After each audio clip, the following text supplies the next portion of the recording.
Hello and welcome everybody back to Monday Night Racing Action here with the Numb Thumbs Racing League Cup Series as the new technology breaks out against the old school, old pavement track here at Rockingham. And boy, oh boy, are we going to have some great fun here tonight at this 1 mile long track. These guys will be doing 200 total miles here tonight, so it's going to be a long one. Get those beer coolers ready, as this is going to be one heck of a show. As always, we'd like to get things started off here with the national anthem.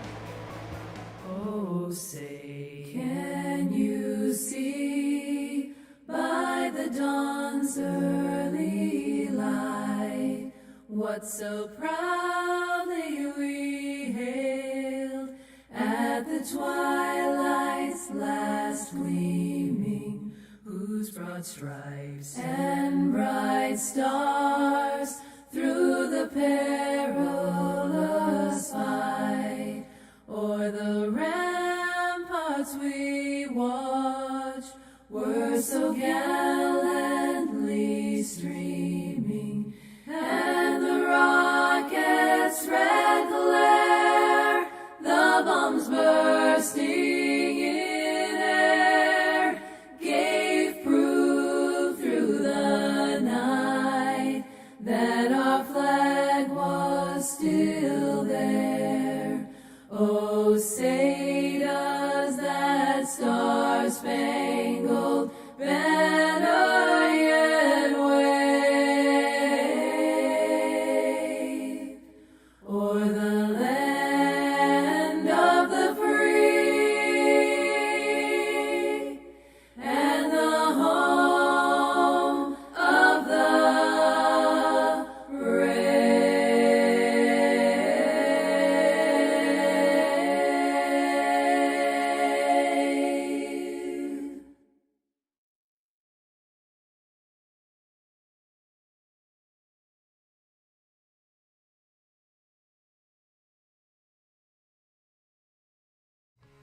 And welcome back. As always, these great races are only being brought to you because of some fantastic sponsors, such as today's race sponsor, Country Through the Ages. Go ahead and check out the audiography of country music all the way from long ago to where it is currently here today, following specific artists and their journey and how they go and create music, because people change, and that changes the style of music that they make as they grow and all that kind of thing. And man, they do a great job over there to give you all the little details that you never thought you could even imagine about.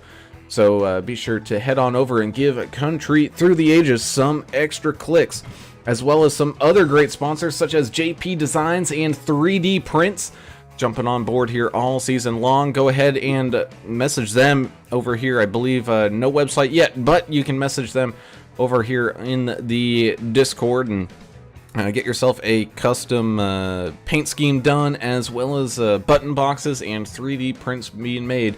So thank you guys for your support, as well as great support as always from ButtKicker as well. Feel that rumble in your seat with some haptic feedback from ButtKicker. Just a plug and play kind of easy, simple thing to use, and it just makes that sim experience all that much more real. As well as Admin Box on board here this season. You can go and order your button box from Admin Box here, the premier solution for race control admins to help throw yellows, do wave arounds, do whatever they need to do to make sure these things run smooth as silk here. Thank you guys for being a good part of this support. Same thing goes along with Sim Gear Central. Fantastic button boxes over there that has all the flips, dials, and knobs that you could possibly think of, whether it's for racing or flight sim or really anything you could possibly think of. Be sure to order your next button box from simgearcentral.com, and make sure you mention NTRL and AAA Broadcasting on checkout to get 10% off your next order. Speaking of orders, be sure to order your NTRL merch from TrekDogsRacing.com. Fantastic shirts, sweatshirts, extra hoodies, hats, coffee mugs, tumblers, all of that great stuff available over there at trackdogsracing.com, as well as great support here from Track Bar Media, some of the best media production teams for IRL, which is in real life, and sim life here of kind of racing photography and video edits and all that. They do a fantastic job, so be sure to go and check those guys on out. As always, I am Alan Brown, and I'm joined by two of my best friends. We're throwing it back here tonight at Rockingham and Mr. English. We always enjoy going to these older tracks, whether it's North Wilkesboro or Rockingham or Concord or any of these things, because, man, the racing is just different. It is. It's different, and it's classic old school racing on a rough-ass, bumpy track, so this is what we like to see short track racing wise, and we'll see how these next gen cars can handle it. It's a really, really hot track out there. Grip is important here, so I'm hoping we get a lot of green flag laps in tonight, but we got a decent car count. It's not overwhelming, so maybe we will get some good green flag laps in, as we're not going to have near as much traffic out there to deal with. Definitely looking forward to this one. It's been a while since I've seen a race at the Rock. Indeed, as down there on pit road is Mr. Adam Turner. Adam, be cautious. Check those expiration dates on those hot dogs and those beer cans, man. This track hasn't been opened up for a little while, but we know you'll be able to find the good stuff in no time. Why didn't you tell me that before we got here? I didn't know I was supposed to be looking for expiration dates. Everything looks so pristine here. It is a throwback track. I think we're gonna come back in NASCAR to this track at some point, which is going to be cool. I do like the high banking, and it gives it, some speed for a 1 mile short track. Should have fun as long as these guys kind of give each other a little bit of room. It should go by pretty fast, as long as we don't get into the big mayhem and whatnot, which can happen because we have one fast repair, 70% fuel, 5 sets of tires. That's going to be the key right there. And 25 incident points, you're going to be disqualified. So 121 on a track, super hot. Those tires are going to be key. That indeed. As we take a look at that race info, a track very much kind of styled like what you see at your typical cookie cutter. Just a little bit shorter, some decent banking here as well to aid these guys as they navigate these bumps and hurdles here. All 1 mile long of it. But taking a look at that weather, nice, bright, sunshiny day. So other than the track temp maybe warming up a little bit, these guys aren't going to have too many issues down there whatsoever. Bringing us down to that key to the race. Man, you got to expect the unexpected. You could run the same line, and when I mean same line, I mean exactly the same line 10 times in a row, and there's a good possibility you're going to get a different result all 10 of those times. Yeah, not only that, the unpredictability of the track, but look at the pit entrance and stuff. You got to really start slowing down going in before you cut down if you're going to make that turn onto pit road, and the pit road speed here is 40 miles an hour, which it's going to feel like an eternity driving down past all the pit boxes, so be careful not to speed. Pit road is very narrow here. It's not like some of the tracks we go to where you got a full 2 lanes. It's kind of, the lanes are pretty narrow here, so you're gonna see some guys. I wouldn't be surprised if we did see a few cars getting into each other on the pit lane. So not a lot of room between the pit wall where the guys are jumping over to change tires and that wall that separates it from the apron of the track. Yeah, and it's long too, right? It's pretty much the whole Yeah. front stretch and kind of curves around. It's something different. Definitely we need to pay attention to that. That's typically my job, but half the time I'm doing other things, not always. Yeah. No, you didn't today, actually. No, I'm going to try to pay more attention because I'm trying to say that I need to do my job better. I wasn't saying anything about you. You did great. But that's definitely an issue. Pit road will be interesting, and 18. Well, we got 18 cars. I think this is totally doable. These guys should have a solid race out here. Are you feeling well? You give me a compliment and everything? Are you Yeah, sure? no, I'm not. Well, it's weather. Yeah, something's going on. Sorry. I wasn't cutting you down. I didn't mention, but we should. This is 1 mile. There's 200 laps, and even in Louisiana, 200 miles. Yeah, that's right. So, as Mr. Paul Ferdiani over there in the chat has mentioned, we will have some penalties to start this race off here. We got, looks like Dana Shepard. He's going to be receiving an EOL and drive-through green flag penalty for causing a couple incidents. 00 Joe Bennett will receive a EOL and drive-through for... hey, we'll just be the heated discussion over there on the... global radio channel. Paul Ferdiani himself is going to get a EOL for getting involved in an incident. Same thing with Mark Collins. He's going to receive an EOL here for being at cause here for an incident. So lots of penalties to be had here tonight, as looks like qualifying has just finished on up, and we get ready to head it on down into the grid cycle here and get everyone up to speed, as the 3 of Chris Muth Jr. is going to end up taking pole position here. 64 Joe Hoggard is going to be, well, right now starting out outside of him. He's going to be moving on back. The 22 Eric Thornton going to be starting up here in 3rd, with the 43 of Kevin Delia starting in 4th. The 15 of Vince Short has a solid top 5 starting spot, with the 76 of Richard Hurst to his outside there in 6th. 44 of Dana Shepard, he's going to be, as of right now, starting in 7th, with the 33 of Ferdiani. He's going to be starting supposedly in 8th. 663 of Ryan Panic at the Disco Pandicio is going to start here in 9th, with the 48 of Zeth Hawley rounding out tonight's starting top 10. Row number 6 is going to be composed of Gavin Ray in the 27 on the inside and Tom Wilson in the 21 on the outside. Row number 7 is going to be Thomas Welch in the 9 and Derek Welch in the outside position. The 97 of David Hoitzma will be starting 15th. 16th will be Mr. Mack himself, Mark Collins in the 23 car. 00 Joe Bennett's going to start 17th. 18th will be the double nickel of Tom Barish. And rounding out your field, the 99 of Jason Kraft. And we want to thank Mr. Chef Boyardee himself, Matthew Jones, for stepping up and being race controller tonight. They couldn't find a controller. And Chef says, hey, man, count me in. I'll do it. So thank you so much, Chef. We appreciate it. And so there we go. So that's your starting field. Adam, we're going to have to dock your pay. You don't have as much work to do tonight. Yeah, go ahead and dock it, I've been slacking off anyway. I'll probably take a couple Federal 15s, Let y'all handle this one. Definitely within your control. Y'all don't need me anyway. Either way, we get rolling underway here. Man, I really like that 3's paint scheme, man. That kind of splatter all over that car. Oh, man, that looks good. Yeah.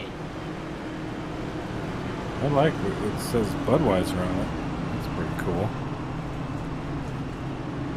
As the field makes its way around this racetrack behind the pace car here. Couple pace laps to get everything all stacked up. I know iRacing, typically at these shorter tracks, you really they give you a couple laps to really get everything up to temperature and ready to rumble. Speaking of paint schemes, look at the 21 Tom Wilson's got that Busch Light Mobile 1 Ford. That's pretty awesome. You got Hardly run that a few times, did he? Yeah, probably. You got a beer paint scheme, we're going to show it.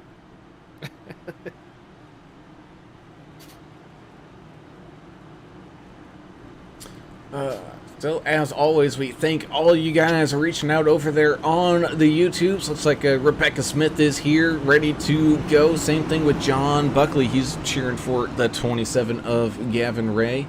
Talked about Paul Ferdiani over there as well. So, we all know he likes to sit there and listen while he races. So, thank you, Paul, for having us up there while driving around.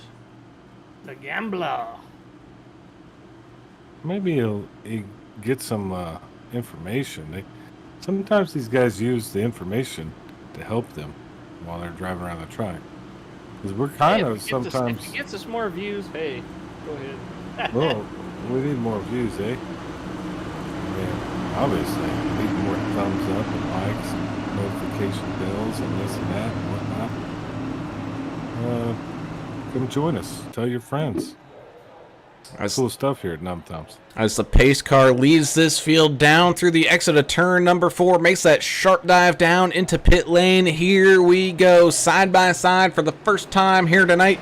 Green flag racing at Rockingham, sending it on down into turns 1 and 2. A good start here for that 3 of Chris Muth Jr. Running that bottom line, not leaving too much extra room here. Oh, as we got a couple people loose and trying to save it here on the apron. Looks like they will be able to do so as Eric Thornton and the 64 of Joe Hoggard are going to go side by side here through turns 3 and 4. Those bumps really come into play early here as we got some racing for position right in front of the 27 of Gavin Ray right now. We got Pandicio and Short side by side with Kevin Delia right in front of them. Yeah, that. Oh, we got a turn. Number 1 got turned. Hoytsman's involved. Unfortunately. Oh, check out, man. Woo. Oh, Yeah, wrecked that didn't cause a caution. down onto the apron, stayed off the racing surface, so we remain green flag racing here as everybody tries to reconfigure and get themselves back underway. As oh man, we got another one losing it coming off of turn number 2. Derek Welch has a broken right side tie rod in.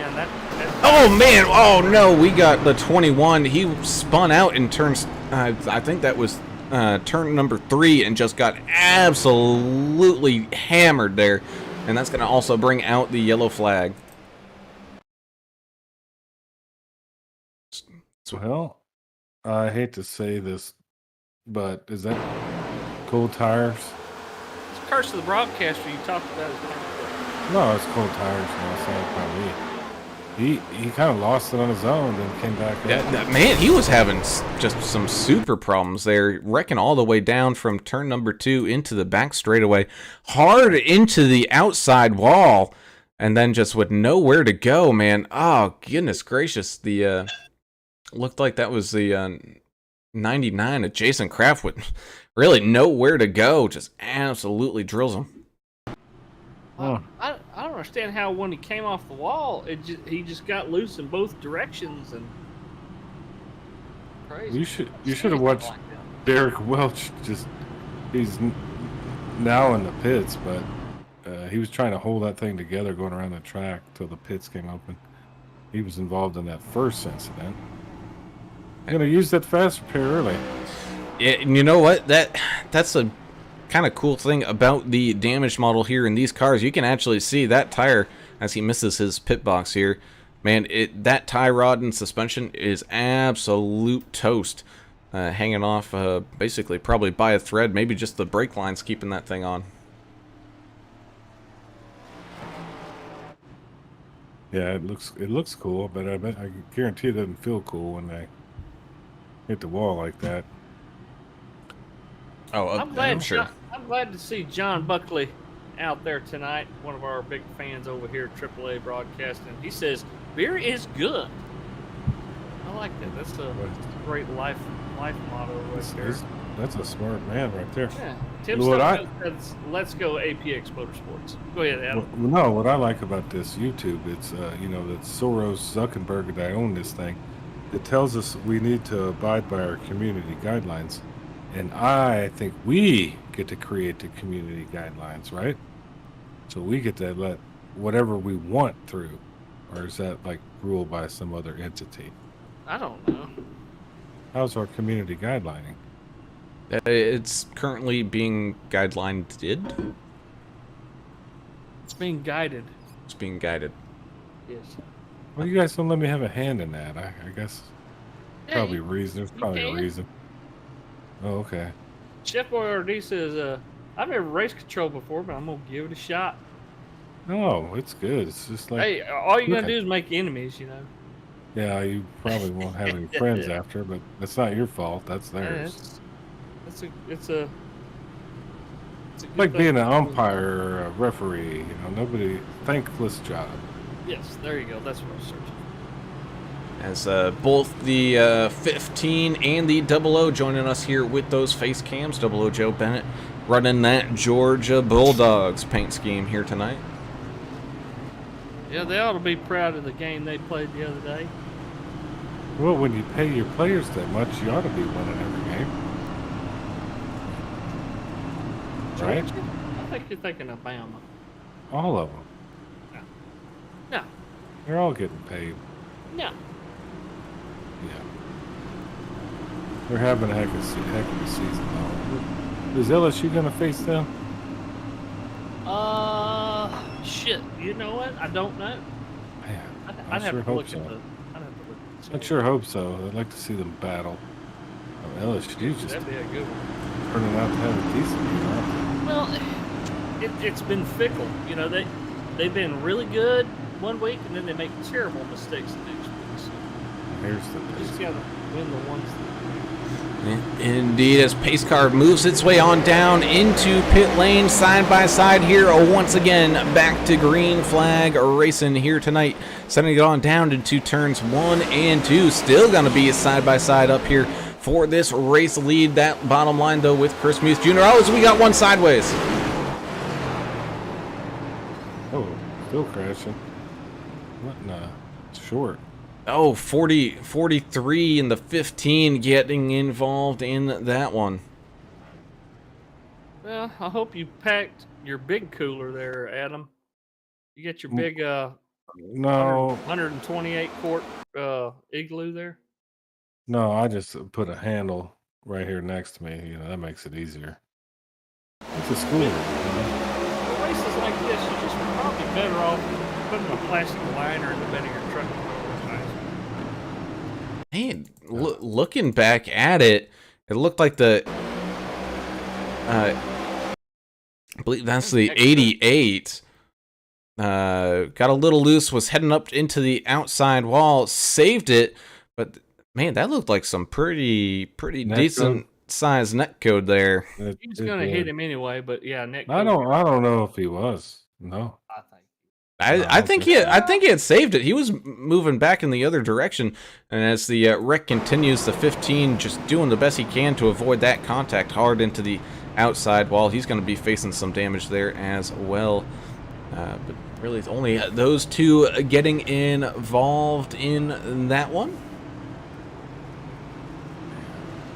But I mean, there was enough space there, English. You could have, traffic filtered all the way up through there on your old motorcycle, not so much your new one. Yeah, it's a little wider now. Oh man. If this Stubblefield saying cautions everywhere. Yep. What Yeah, are they we talking only about? have 190 laps to go. What am I doing? Shots already? Yep. Oh Lord. Yep.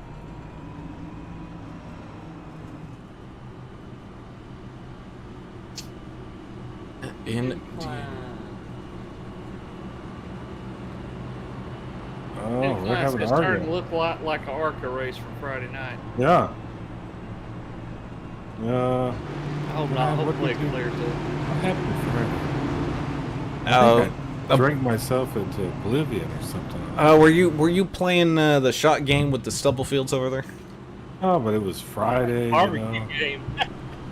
It's Friday, and then I started not caring, and just had a couple of drinks. The next thing you know, really like 5-hour race, bunch of cautions, I think.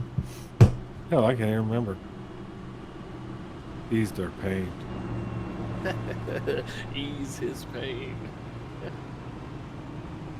Sorry, little baseball movie humor there for you. Hey, but this is racing, man. I mean, we are gonna have some wrecks. It's bottom line, especially when you get to these short tracks. But you can say that the giant tracks, at the 1.5 miles, it's just cars. These guys are trying to race each other. Sometimes they occupy the same piece of real estate accidentally.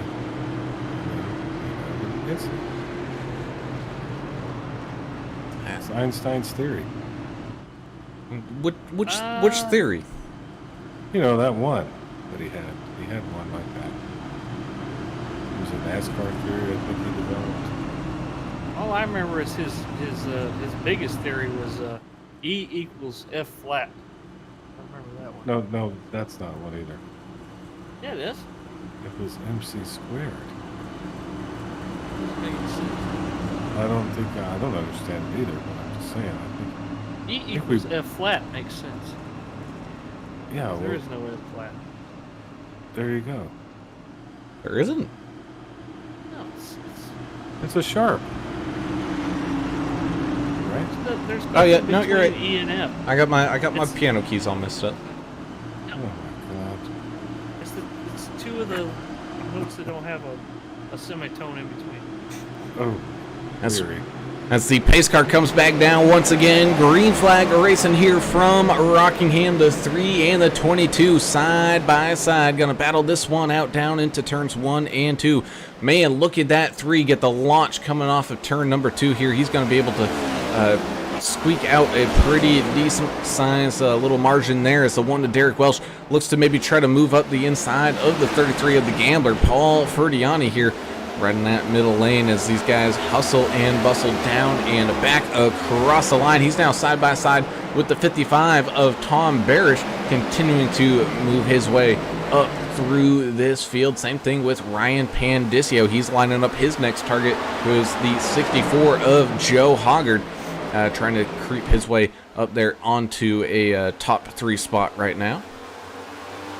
I'll tell you what, if we get another caution within the next 3 laps, English is going to wrestle one of these drivers for charity. Oh, yeah. Like Indian leg wrestle? No, like wrestling, like you guys going to do WWF. Chairs. Yeah. It looks like we're safe for 2 laps in. Let's keep this thing going, guys. Nobody wants to see English in one of those or the leotard or whatever they're wearing. We don't want to see that either. Ooh, Tom Barish getting a little tight. Oh, contact. That didn't want to caution. No Richard caution. Hurst pancaked that inside wall hard. He may have some damage. 97 in the wall in front of him there. And 97 of Dave Hoitzma trying to run around here and hold that thing all together as Eric Thornton runs fastest lap of this race. Kevin Delia in the 55 goes side by side. Now with Dana Shepard coming up right there behind them as well, as Chris Muse Jr. continues to lead this race. Seth Hawley now facing some big time pressure from the 1, squeezing up the inside line right now, coming back down and across the line here. So Derek Welsh, he is a man on a mission after that incident that he had, trying to climb back up this leaderboard. Same thing with the 15 of Vince Short, making pretty easy work here of that 48. All right. We're out of the danger zone. You don't have to wrestle. Kind of spreading out a little bit. That's what I thought we'd see early. Was this kind of single file, everybody's a second or 2 behind each other, and now that's what we're starting to see. Ooh, man, as the 33 is getting attacked by the 97 right now, peeking up the inside. Not able to get the run, though, on that back straightaway here, so he's going to have to kind of filter on back, build that momentum back up to maybe try to take another stab at it, as the 44 of Dana Shepard now, he's got that 76 of Richard Hurst all over that back bumper here, as here they go, looking up to the inside and getting the pass done. Man, that was quick and easy. Great job there for Richard Hurst. There's also no semitone between B and C. That's it. Well, let's just throw the music class on after the race. How about that? Oh, come on. AAA music theory. Which I'd probably learn something, so maybe we should start another channel. You, music lover. Speaking of music, this one's sponsored by a music guy. That cooker over there at Country Through the Ages, man, he's got a heck of a site.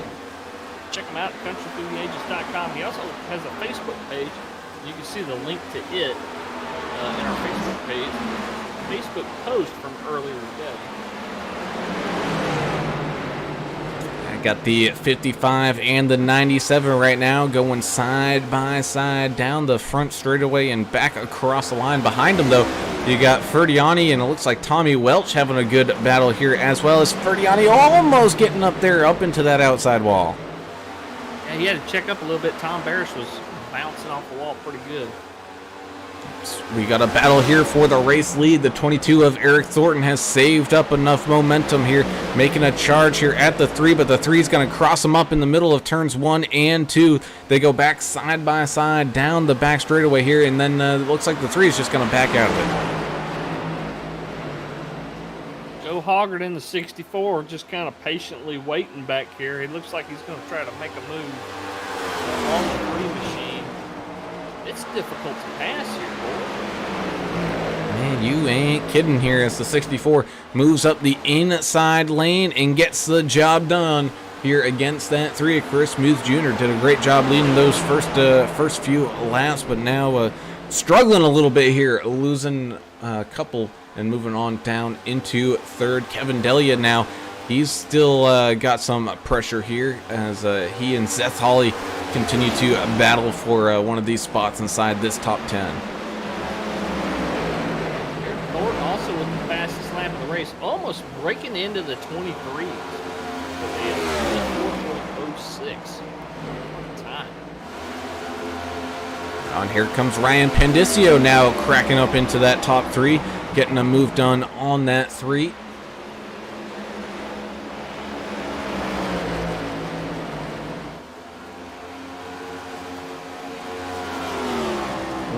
Pandicio's up 6 spots. Gavin Ray's up 6. Derek Welch is up 7. Those are going to be your biggest movers so far tonight.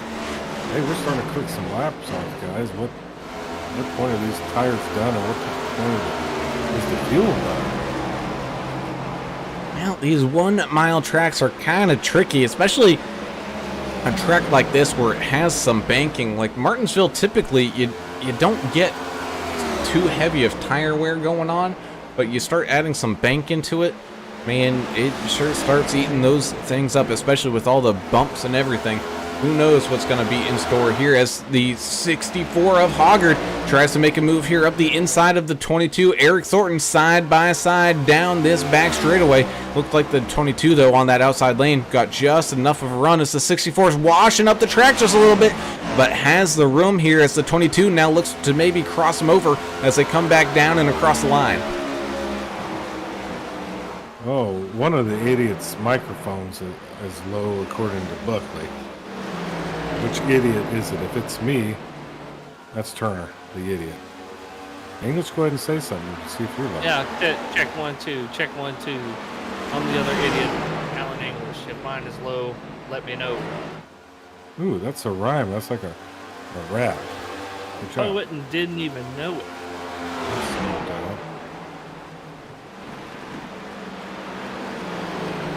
Got a sneaky suspicion it's probably you, Turner.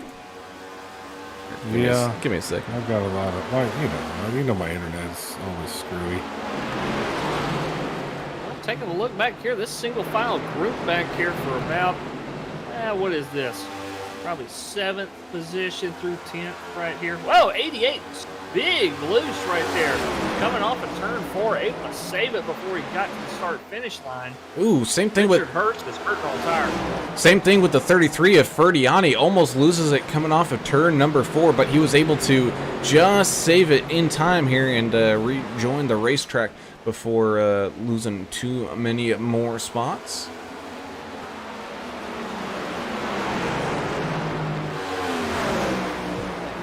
Mack truck paint on the 88, very cool paint. It's a little bit scraped up. He's caught the wall a couple of times there. I wonder if my microphone stuff reset. My Discord stuff is kicking the bucket. Let me go check my settings and stuff like that. Yeah, it's not me this time. It's English. Well, it looks like everything's good. Well, it doesn't. You know, it's a Yeah, computer, dude. man. Nobody. Well, we'll get it squared away. Appreciate y'all letting us know. Yeah, man, I appreciate that for sure. Yes, we definitely. It's hard for us to listen and watch, and Brown's doing too many things. I don't have enough computer space, and English is off in Louisiana land. If I drink a couple more beers, I'll probably get louder. So my wife too. Yeah, you are kind of. Oh, breaking loose hard into the outside wall. 15 in the 88 gets snagged up, bringing out the yellow. It's short, having a rough one, man. These top 10 drivers just beating no. up on each other, and Short's got a Taking time for him. he's got a lot of smoke coming out of the back of that car. Man, I didn't quite catch what happened there.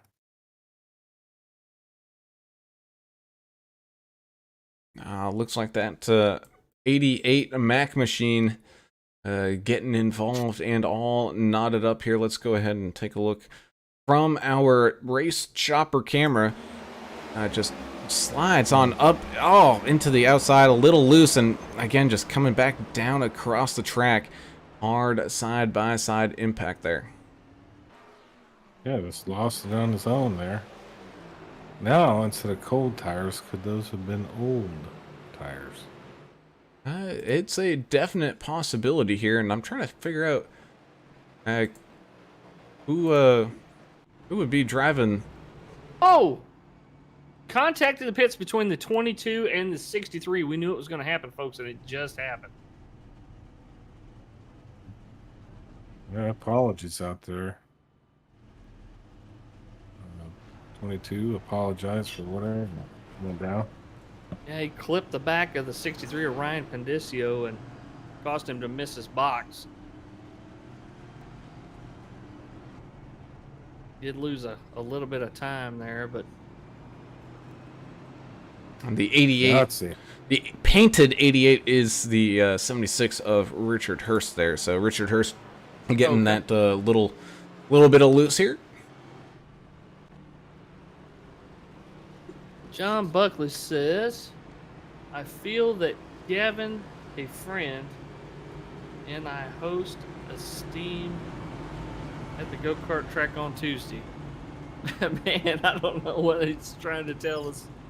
He types like I talk. So I think they go to one of their go-kart tracks and they do a whole stream kind of thing. Oh, I gotta check that out. That'd be cool to see. Tell us how we can find it. Y'all post it on YouTube or Twitch or something. We'll drop a link for you.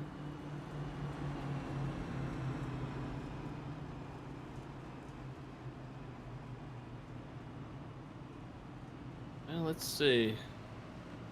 We're down to what, 162 to go now. Ooh, good math there, English. Oh my goodness. That was good.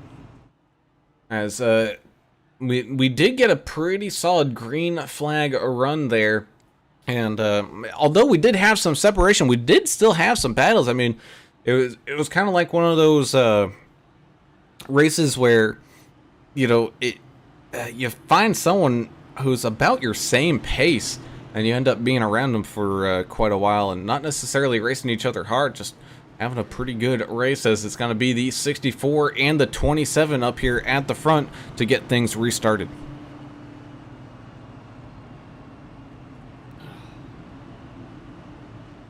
Well, hopefully these guys can keep it clean long enough to get kind of spaced out here and click off some of these laps. They've got a lot to go here. Take care of those tires as well. Bumpy abrasive surface just tears them up. Yeah, that indeed. But it always seems to be like that here at these like 1 mile, sometimes the mile and a half, but it turns into more of a marathon, you know, not a sprint like Adam likes to say. You know, Yeah. with a plate track, you can make that one a sprint because realistically, you're just cruising around for X amount of laps until there's about 10 to go, and then boom, it's go time. But pace car now diving on down into pit lane. Away we go, side by side, getting things restarted here. 64 with a fantastic restart, jumping way out in front. Oh no, we got someone going for a ride. Oh no. Three wrecked into the outside wall. He's got major wheel damage in that Budweiser machine. He may have to tow. I don't think he's going to be able to limp that thing around. So we take a look. He wrecked by himself there? It looked like he was getting into the back of the 27. He was doing all he could to keep it off of him. Let's go back through here and go to the chopper camera here. Really get a good view of this one. Yeah, he tried to stay off of the 27 and maybe, I don't want to say panic brake, but, you know, threw those brakes on a little bit harder than what he was, what he really needed, and just broke that car loose, and off for a wild ride goes Chris Muth Jr. Well, the 63's lucky he didn't lose it as well after getting tagged right in his right rear quarter panel area. Adam, Alan, is this what you would consider like a rhythm track for sure? I mean, you really have to get that rhythm going. It's kind of hard for these guys to do with all these cautions, is it not? Man, it really is, and I mean, just about every racetrack you can think of, I mean, it's really a rhythm track, but especially at a track like this, you gotta find that, like, perfect spot for you to where you know you're gonna brake here, you're gonna put the gas back in here, you're gonna turn in here, and at that point it's just, you know, hitting your marks. I mean, we joke about it all the time in Formula One, right? I mean, those cars dang near drive themselves now. It's just a guy just putting all the manual inputs in just to make sure it goes correctly, and which is why people aren't, you know, so happy about the racing that they've seen there. It's kind of sometimes can be kind of boring, but you then get stuff like this that, man, it's just how it goes. You need to absolutely have your head on your shoulders here tonight. Keep that head on a swivel, yeah. Got you for sure there, buddy. John Buckley sent me that link, and we're going to post it. They stream go-kart racing at their local track. I bet that's a blast to watch. We're going to copy that and drop it. Twitch TV/BestDriving515 is their Twitch page. Oh, I tried to copy and paste it. Something happened. I'll get it. Give me a minute.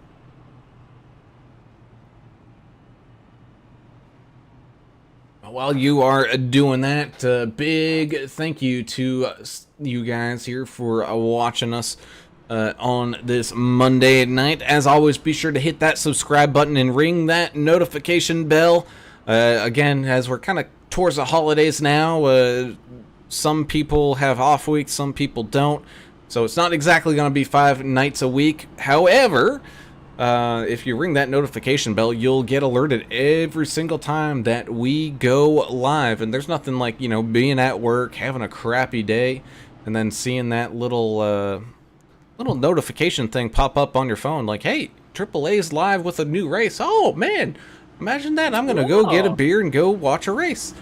And, man, it'll just make that day so much better to come out, chill out, and have a good time with us. And if you do have a good time with us, be sure to hit that thumbs up button just so we can spread the word to even more people here using that YouTube algorithm.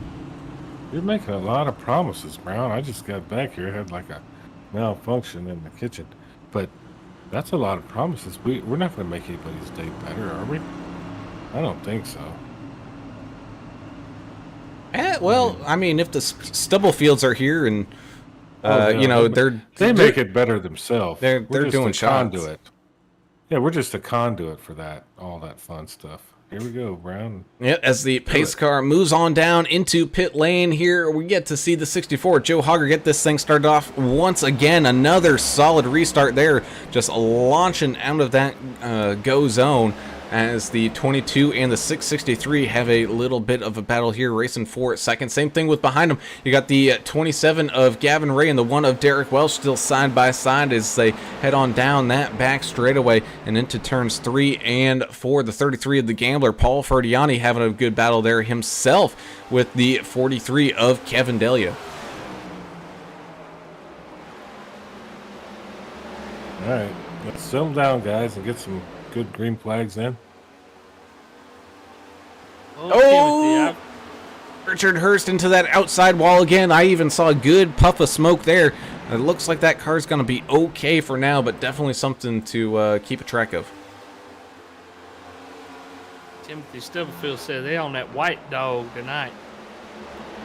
What do you mean? Drink some of that that good old tax-free liquor. What are you talking about? Homemade shine?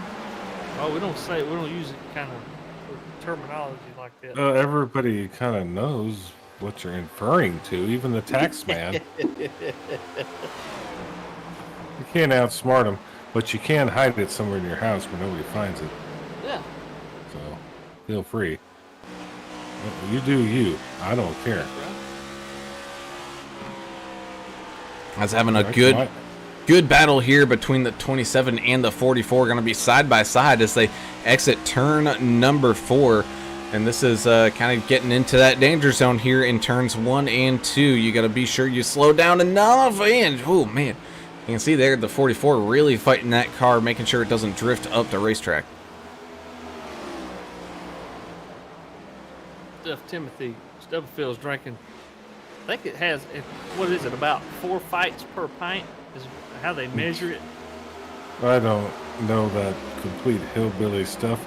I do know how to drink it, and I saw one of my friends, his dad makes it, and this guy wasn't right for about 3 days. He got the, what's that hard part of it, where it's like 140 proof, the hardest part of when it comes out. Well, they probably didn't throw the 4 shots and stuff out. Probably. Well, they just bought a little bit of it, and they called it RGS, really good, stuff. Yeah. And he went beginning overboard. part of the hearts is probably. Boy, he went too hard for that, and he was. I thought he was gonna have to be hospitalized. So be careful out there if you're drinking the shine. Make sure it's professionally done by your local shine man. I say 22 and the 64 have a good battle up here for the lead. Same thing with the 663, Ryan Pandisio. He's up in here as well. As you can see here on that battle for first place, everybody in that top 4, last pitted back there on lap 36. So they're roughly running on the same set of stuff as they continue to put laps away here as we just passed the quarter of the way through this race point. Man, just watching those bumps as they head on down through turn number 2. Watching those cars. Almost some contact there between the 22 and the 64. Yeah, that 22's been great all night. This must be his favorite track. But looks like Joe Hoggard's got he's pretty good here too. NTG Trucking joining us tonight. Thank you so much, Doug, for popping in. He said moonshine's big no-no in Canada, federal prison stuff. He said, but you can grow as much weed as you want. You can go to federal prison. You can prison grow all the shine? weed. Well, they want their taxes, Oh, don't they with the other stuff? Oh, I don't know. It's probably recreational up there. I'm not really sure. I feel like if I went to Canada, they'd frame me when I tried to come back, and I'd be like Brittany Griner stuck in a Canadian jail up in like the coldest part of Canada. They're probably more polite. The prison guards are probably more polite than they are in like Russia. If they bring me some poutine, I'd be happy. 'Cause I do like that. That's going to be your final meal. Yeah. Sorry, Brown. We're just kind of digressing here. Trying to have some fun on a Monday night. Let's liven the place up a little bit. Look at the 63 and the 64. This battle's heating up. 63 looking down low. Ryan Pendicio trying to make her way around Hoggard here. He lost a lot of ground to the 1, though. Now the 1's challenging him. And a little battle there. While that was going on, we were also watching a battle here between the 27 and the 44. Right now, the 44 just has the upper hand on that 27. So just you wait, though, as here comes the 27, finding a run coming out of turn number 4, catching right back up to that back bumper of Dana Shepard. Poutine's just fries with gravy or something, isn't it? Oh, cheese curds, too. And cheese curds. Cheese curds. Yeah. Oh, I got you. But you could get the fancy. They have all kinds of fancy stuff. Gavin Ray is looking pretty good there, trying to get past that 44. But, if any of our Canadian friends tell us what's real poutine and what's not, we're learning. We're out here trying to learn from our Canadian brothers. We're expanding our horizons to the Great White North, as they call it. Ooh, and we got a good run there from the 27 Gavin Ray. Looked like that 44 Shepard just getting a little snug and pushed up the track just a little bit, giving that 27 the run he needed. Break on through, so Gavin Ray creeping up now, back in, heading towards that top 5. That's got to get some of that Elsinore beer. Send it down here. Oh, I love that Elsinore. I've heard great things about it. I'm not sure the management up there is at that brewery's particularly. No, they got it figured out after Rosie. Yeah, Rosie was the manager, and then he got taken over by something. But he's back. I think Elsinore's really kicking. I'll take 24 of those. There'll be no charge for that thing. Richard Hurst making his way past the 97 of Dave Hoitzman now, creeping up on that back bumper of the 33 of Ferdiani. Tom Wilson in that 21 machine. Not having the best of nights here right now, cruising around in 15th. And, of course, as we go to him, hits the outside wall. He's now going to look like come on down into pit lane here, as we still have a great battle going on for the lead. The 22 of Eric Thornton did get clear of the 64. Now running into some lap traffic here with that 15 of Vincent Short. I think that caused an issue here and a little bit of a checkup, giving that advantage here to that 22. 22 still showing strong out there, man. Got a heck of a race going. Ryan Pendicio as well, hanging on to a podium spot here in 3rd. Just not letting these guys get too far away from him here. Ryan's one of those guys that it doesn't matter where he qualifies. He seems to do pretty good at finding his way up to at least the top 5 for a good majority of the race. And then it's when it gets down to it here at the end, he's going to pounce and make a move. And I know it's been a good while since we've seen a race here on these Monday nights, but from my recollection, man, we seem to interview Ryan a lot. Yeah, it's man, been a he's couple of talented weeks. guy for sure. Yeah, it's been a couple of weeks since we've raced here. Man, we're learning all kinds of stuff about Canadian prisons. Good food, and you get to go home on the weekends. No wonder Ricky always went to jail on Trailer Park Boys. Do they serve Canadian mist? Because that's like the worst, Canadian mist. I prefer. Take off, hoser. That stuff's not that bad. It's terrible. I like Crown or R&R. R&R is a good Canadian whiskey, in my opinion. Never had that one. Look at the 64 trying to make a move on the outside of the 22. Yeah, That's the first time we've seen that, and he made it work. Wow, that might be the secret weapon here tonight. Ooh. Here comes 63. Yeah, he did snag that outside wall kind of towards the tail end of it, but it looks like he was able to hang on but not keep that run momentum enough to get by that 22, at least for now, as the 1 of Derek Welch doing the same thing, snagging that outside wall. Oh, the spam has entered the chat. Pendleton is good. Yeah, I agree with you, John. So, all that racing was going on. All my mind was thinking about is Canadian prisons. Sorry, I'm just kind of lost in the sauce tonight. Here comes the one of Derek Welsh now making a move up the inside of the 22. So Derek Welsh now moving his way back up onto a podium spot. And I've been sitting here kind of thinking and looking at this race as now the 22 catching back up to that back bumper of the one, but not quite able to make a move or at least make one that would stick here. You know, I'm looking at this track and of course, everyone now is forever going to think, can someone pull off a Chastain at any of these tracks, you know? Oh. And looking at this racetrack, I don't think you can do it. They have that safer barrier in the outsides of the turns, and it just kind of juts in and juts back out. Not like where Martinsville is one solid wall all the way around. This one kind of weaves in and out. So I don't think we're going to be able to see someone make that one work here tonight. There's some squared off portions of it too as well that would just wreck your car. The new damage model, you know, these cars would be destroyed, I think, if they tried it. I'd love to see someone do it. Let's go for it, you know. Well, the speeds are a lot higher here too.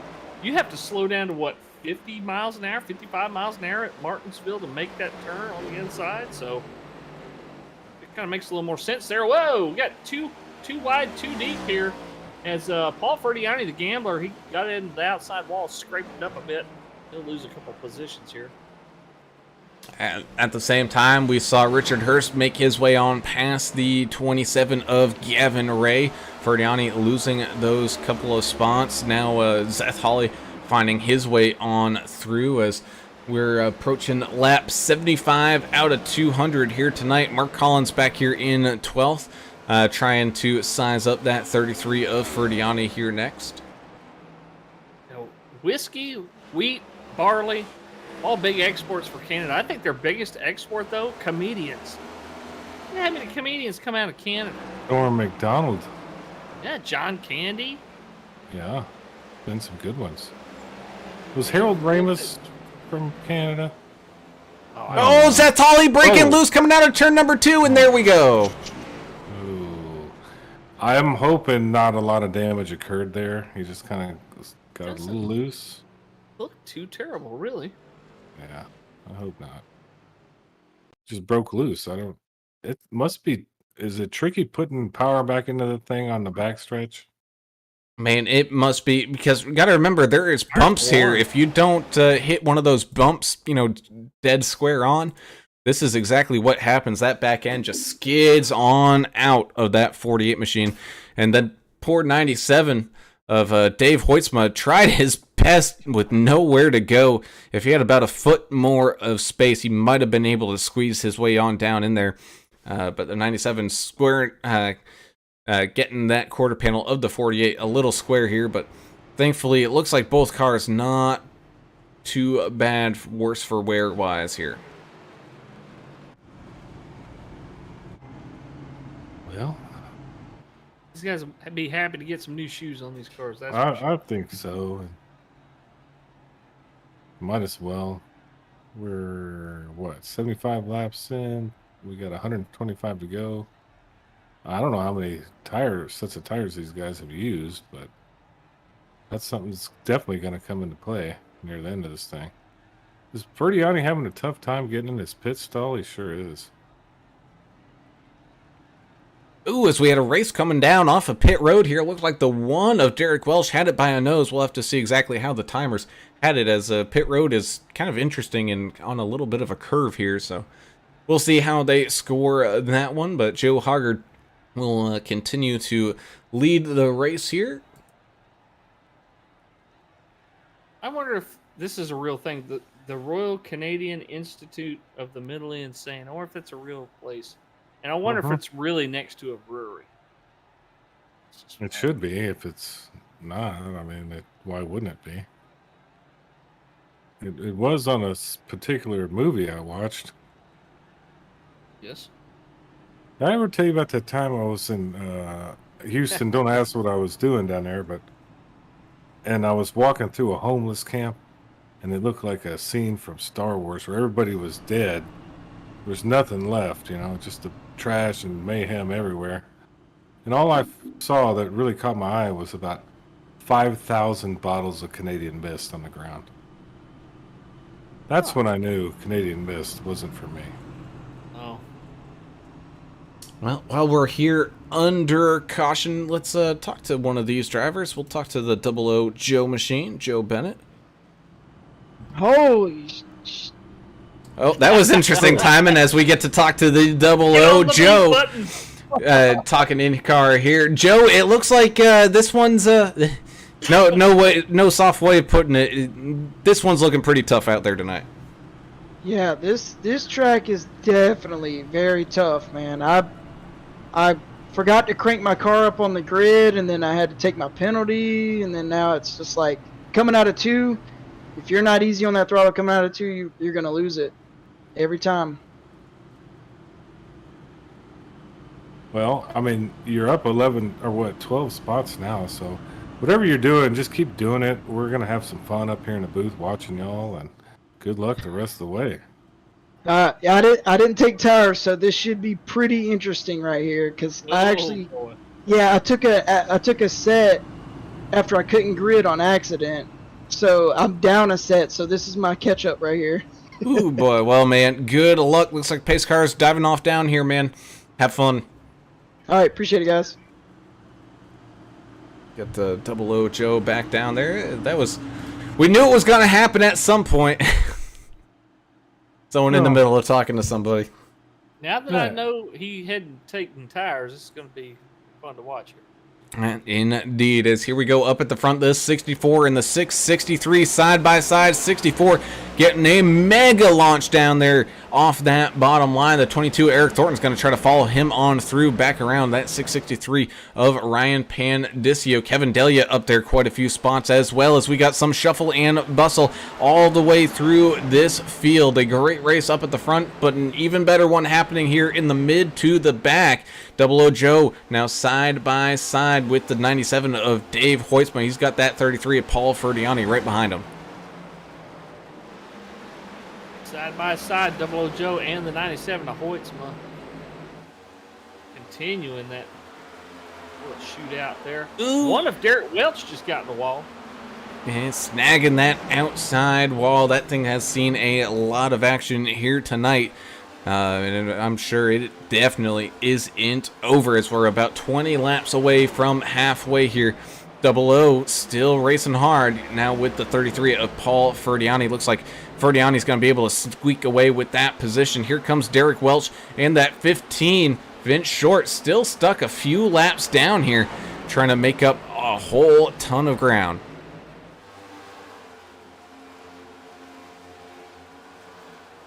Yeah, I'm riding back here with Tom Barish in 12th. He's up 6 spots. I think he's being very conservative. He let a couple of guys pass him who were trying to get their lap back, and I think he's just trying to stay out of the way of some of this mayhem. So it might be a smart move. So we were 2 by 2 up here for the lead. The 22 Eric Thornton able to squeak away and get the momentum run here from Joe Hoggard, taking the lead of this race. Now the 663 of Ryan Pandisio trying to square up that 64 of Joe Hoggard, maybe make a pass here as the 43 Kevin Delia looking to do the same thing. Richard Hurst coming up with a pretty good head of steam to try to join this fight and squeak up onto a podium spot there himself. Yeah, that docket machine, Pandisio and that Mustang, he's doing everything he can right now to work on the 64. He got a little loose there. 43 kind of made some ground on him.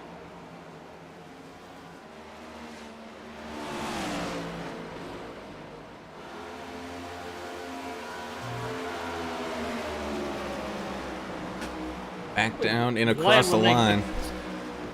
I'll be glad when they get this track back reopened. Folks to go enjoy this racing in person. Yeah, I like how I think Dale Jr. is really championing some of these older tracks that have been retired or left alone, abandoned, whatever you want to call it, to come back to life. Hey, they're still sitting there and they can still run on them, so I think that's pretty cool. You can't do that with USA Speedway. They built like a FedEx terminal or something on top of it. There's a giant warehouse on top of it. The travesty. A lot of tracks have died like that. That's unfortunate. I think Auto Club in California is going to die because of some, progress or whatever garbage I they're don't know going to how do. they're working that. Oh, 43 and the 88 almost got together there. 88 staying low. 43 will proceed on. That was close. Having some great battles all the way throughout this field. We were watching the 97 and the 27 battle hard here for a few laps. We still have Joe Hoggart and Ryan Pandisio going at it pretty hard right now as well. You got Mark Collins in that 23. He, Double O, Joe Bennett, and Tom Barish all been fighting for a few spots, as the 48 is Zeth Holly getting squared up by that 23 right now.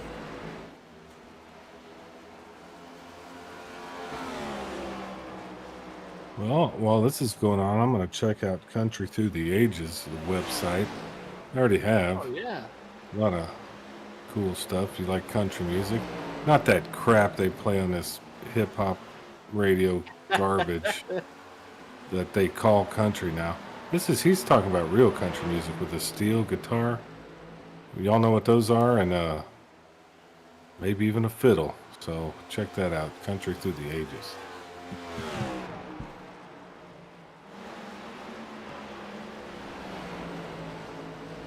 Yeah, like this Walker Hayes guy. You ever heard of this guy?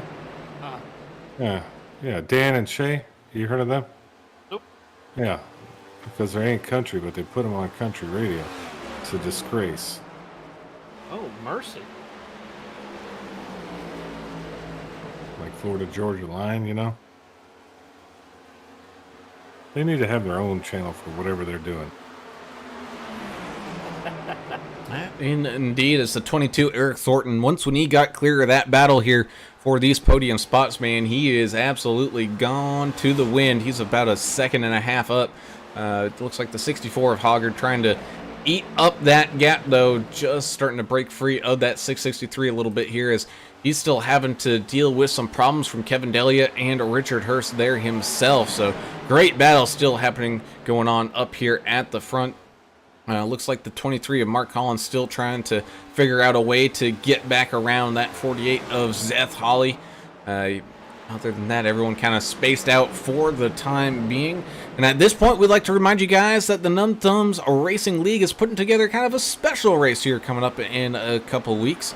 On Saturday, I believe it's the 19th, all going to support a great family who's been a part of the Numb Thumbs Racing League basically since the beginning, having a great loss kind of affect them here. Is, oh man, it looks like the 44 Dana Shepherd almost squeaking out the outside wall there. I believe it's going to be the trucks at Talladega. I can't remember. We had talked about it yesterday, and I already can't remember what went on. But be sure to head on over to the Numb Thumbs Racing League Discord or the Numb Thumbs Gaming Discord to find out more information on how you can sign up or donate or do whatever. I know they're doing giveaways and they're doing all sort of stuff like that, but also remember there's also a giveaway here on Mondays. It's been so dang long we forgot about it. Numb Thumbs Racing League is giving away a fancy schmancy keyboard, a mechanical keyboard that has the RGB lighting and all of that, to one lucky fan here at the end of this season. So each week we get to pick a fan of the race, and you will be entered into a drawing at the end of the season, and you'll be able to walk away here with some fancy new desktop. I don't know, Accoutrements. Sure. That's accoutrements. That's a little too big of a word for me, but I'll let you guys say it. Accoutrement. Ooh, hard into the outside wall. Man, Richard Hurst, he able to keep it straight though, but man, that car's gonna be feeling that one.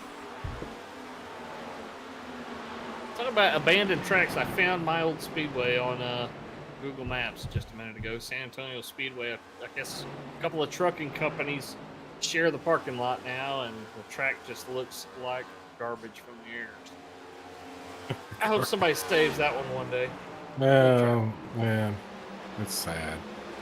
Here's the problem with racing, with all the technology and stuff, it's gotten to where we can't even afford it. That's why a lot of us have joined the iRacing community, because it's still racing.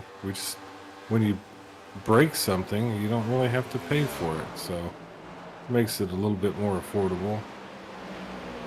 And all the safety features in real racing they put in, and obviously we have this thing called inflation going on, so not very good to the actual racing community.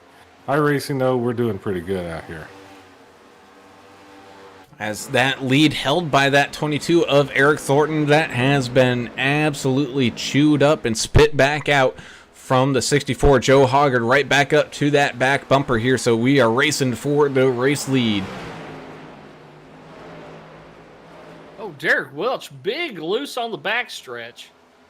Able to save it. Now he's going to make a move on the 00. That Georgia Bulldogs machine. 00 Joe Bennett. Yeah, and that's where it is. That's where it happens. The backstretch is coming out too. Is where the danger zone is here.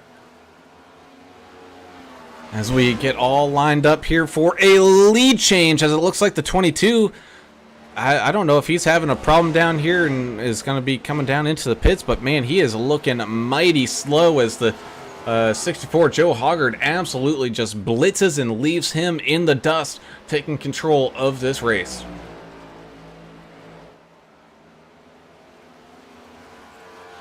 Well, we're finally halfway, guys. And that we are with, Celebrate. it looks like most everybody coming on down back here on lap 74. So we're coming up on 30 laps on this set of tires and this kind of run of fuel. Will we actually see some green flag pit stops? And with that, are we going to see some action on people trying to come on down that tricky pit road here? As here comes the 663 of Ryan Pandisio trying to get around that 22 of Eric Thornton. Now, man, Eric Thornton, I think maybe that rubber just got used up as he tried to get that quick early lead here on this run. Now they're going to be running into an issue here with the 15 of Vince Short running a little bit of traffic defense. Looks like he's going to move on down to the inside lane here and try to let these guys go around him.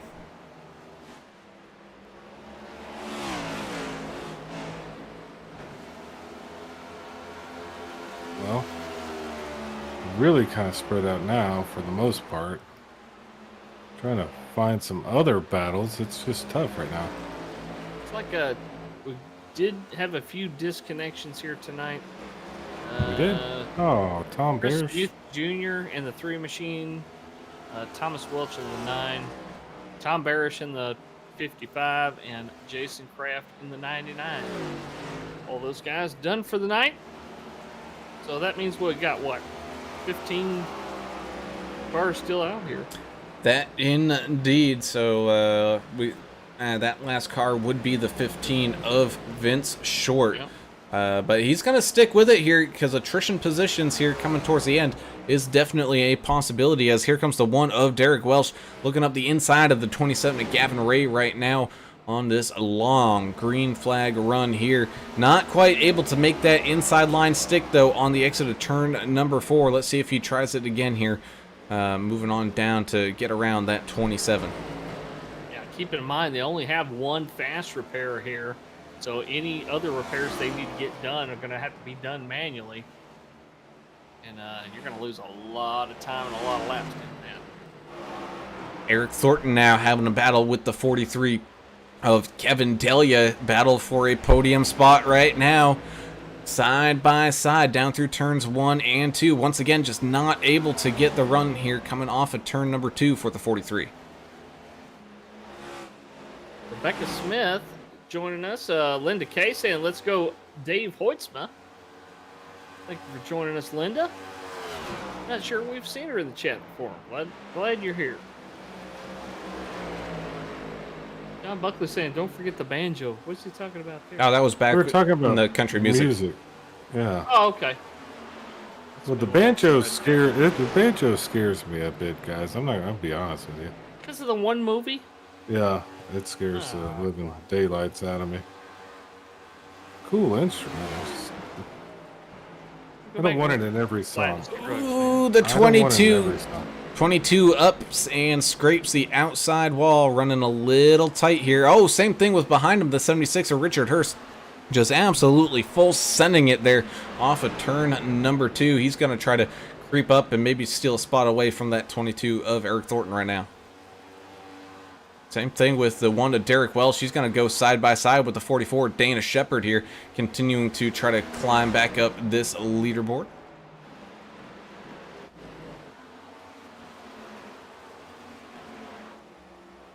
Ooh, Yahtzee. We still got a lot of laps left to run here.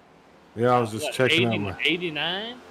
yeah. There's my camera for the deer. I haven't seen anything good on there in a while.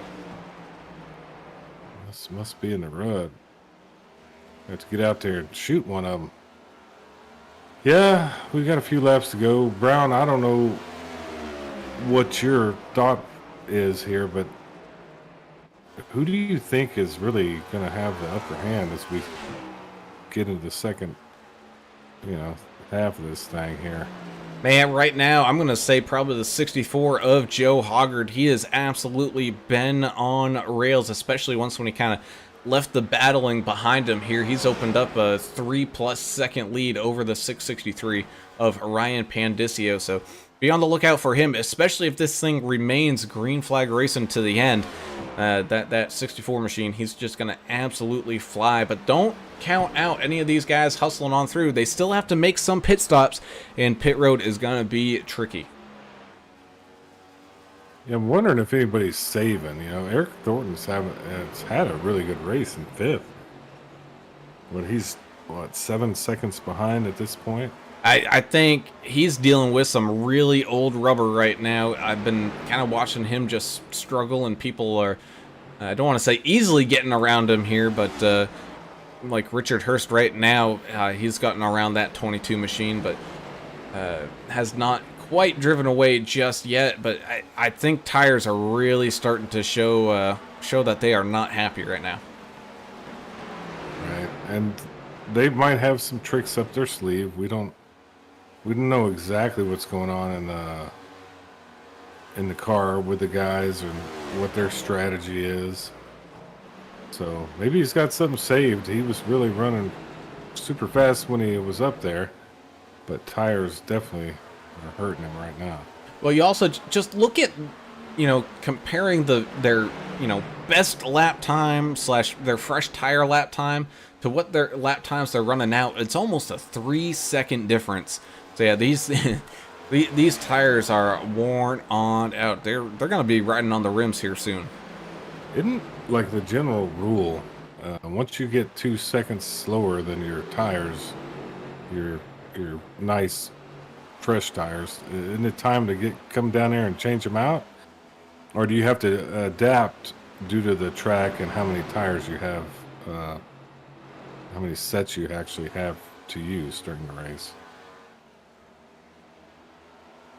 I'll leave that one to Mr. English, our chief strategist on here. I wouldn't say that. Oh, 21 big in the wall there. He sure was a little bit. He held it. Yeah, it depends on track to track. I mean, you can't just say use 2 seconds as a basis.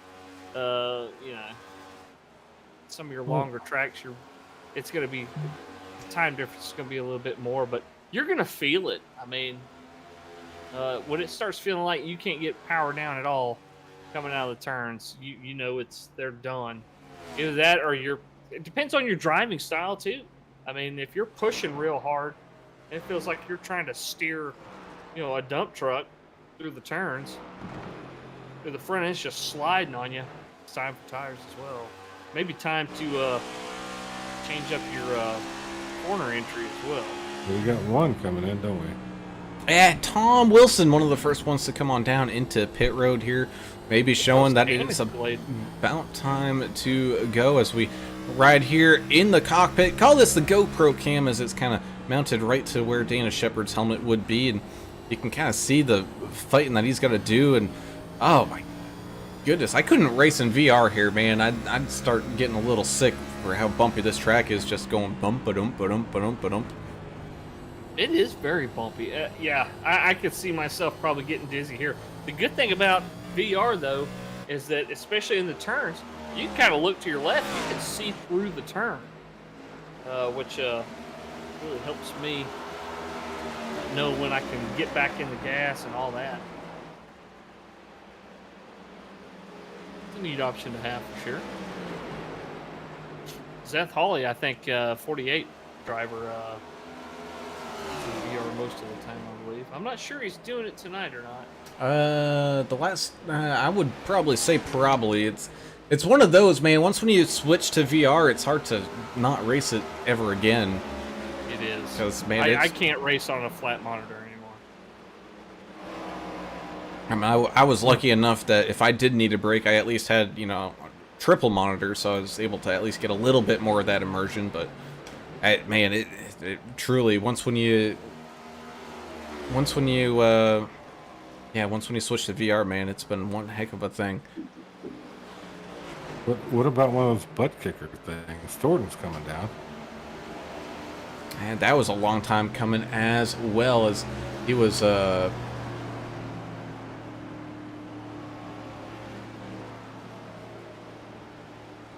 hiding that spam.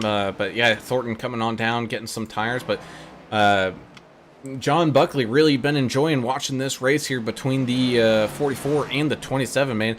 Like I said earlier, this is one of those races you're just gonna find yourself around guys around the same pace as you, and that's exactly what it seems like here with the 44 and the 27.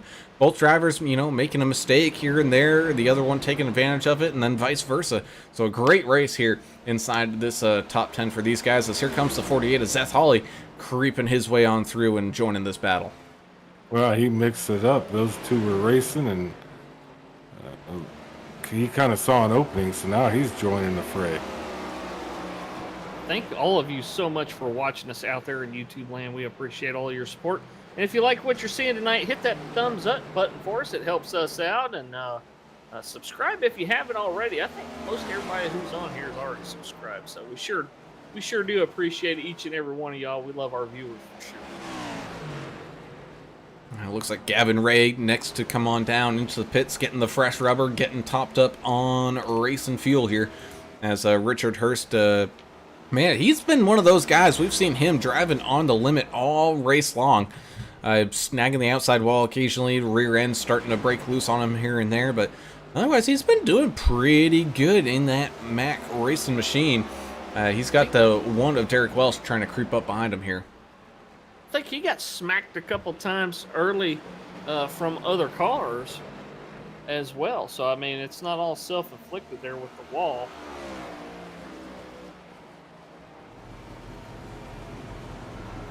'97 of Dave Hoytsma also coming on down into pit lane as the race leader.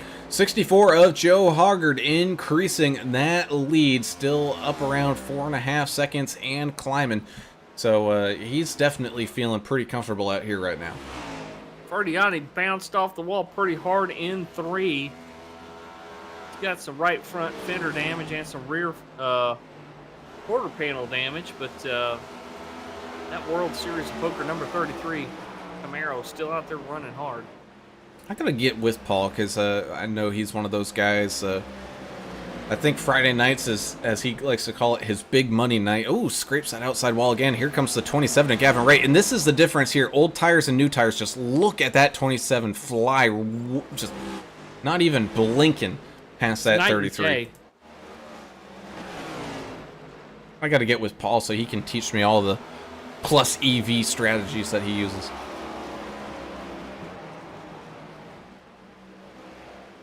Yeah, everybody likes to gamble, don't they? Kind of like I like gambling at Waco. In Waco on a Saturday night, I like to shoot dice there. Sometimes things get a little heated and people pull pistols out of their boot, but that's nonetheless. Gambling is fun, and that's what they're doing out here on the track right now. Well, look at those fresh tires on that 22 Eric Thornton. He's rolling, isn't he? He sure is.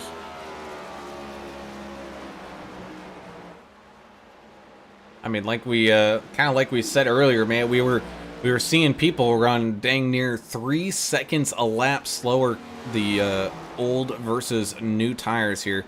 So just, oh man, it's great to see these guys, you know, getting back up to a crazy high rate of speed and flying around. Here's the one of Derek Welsh was able to get around that Richard Hurst machine here. Derek Welsh, your hard charger of the day so far, up 10 spots right now, riding around in 4th. Yeah, 3 solid seconds, and in the case of 00 Joe Bennett, 4 seconds between his fastest lap and his last lap. Whew. Wow, that's crazy. Buckley says those butt kickers are great. I've never even thought about trying one. I don't know. Derek Welsh scraping that outside wall, and I'm with you, English. Unfortunately I cannot use one due to the house that I am in. I am up on the 2nd floor, and I really don't think people would appreciate down underneath me in the kitchen them hearing a constant rumble. I think they'd like it. Ceiling tiles falling down. Well, another sponsor though, ButtKicker. Go check them out. You can get the fully immersion of the iRacing. You put on a VR headset and a ButtKicker and all that. You'll be set. And you ain't kidding us. Here comes the 44 Dana Shepard on down into the pits, getting his fresh set of stuff up and running. You're on lap 136 out of 200. Ooh, boys, we're getting there. I think so. Somehow, slowly. You ever seen those motion rigs? Oh, I saw Denny Hamlin had one. I've seen that on the internet.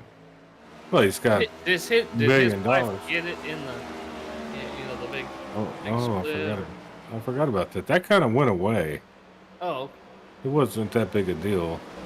Tom Wilson had a little trouble coming out of too. I don't think she got it, but he probably had to pay her for it, whatever it was worth. She owns half of it. Yeah, half. That's the beauty about marriage, half. Ooh, it's a 21 with that full head of speed on those new tires. Flies around the 48 of Seth Hawley. Not for position, but still either way making up for that ground here. Is Joe Hoggard kind of mired here in some traffic. He on that older set of tires, racing against some of these guys on that new set. Do you think that 64 machine, he's just trying to make it so he can basically race to the end, try to maybe run this tank dry, maybe suffer on the older tires a little bit, just so he only has to make that one more stop? As here comes Derek Welsh on down into pit road now. well, I mean, that's great if we stay green, but if we get a late caution, that strategy kind of goes out the window.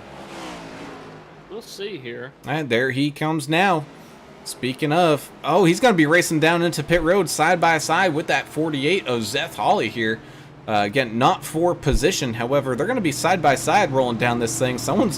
They better hope their pit stops aren't right next to each other, because, man, that 64 machine, he's going to have to take a serious dive to get past him here. Something's got to give there. And thankfully, it looks like Seth Hawley has a very early pit box there. And there's Ryan Pandisio now coming on down into the pits there himself. So Richard Hurst is going to move up a couple spots. Same thing with Eric Thornton and Mark Collins.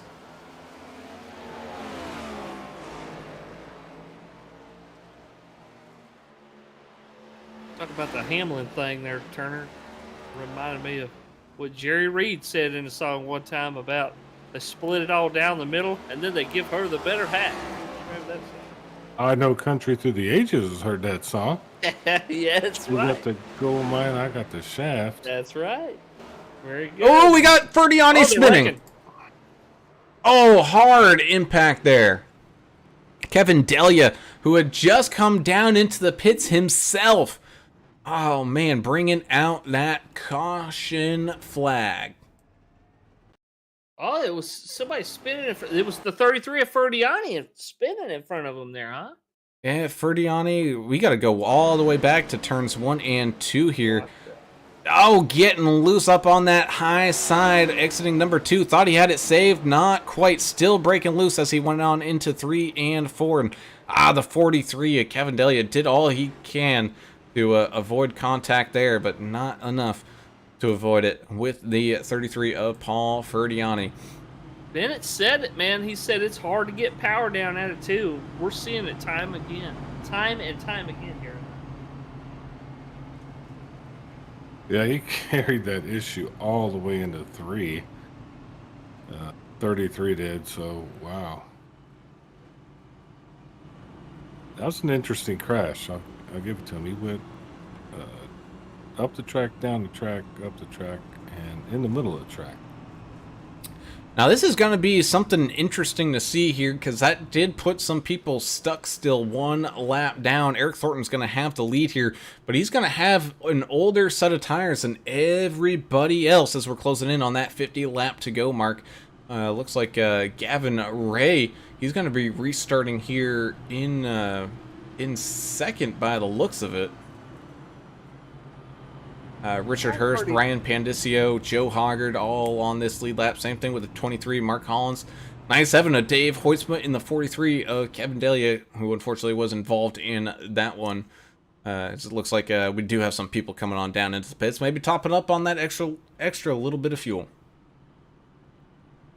Paul Ferdiani doesn't look like he has a whole ton of damage at all. I don't think he really really better hit. than Kevin Delia. Kevin Delia's he's sitting in the pits right now with a meatball flag.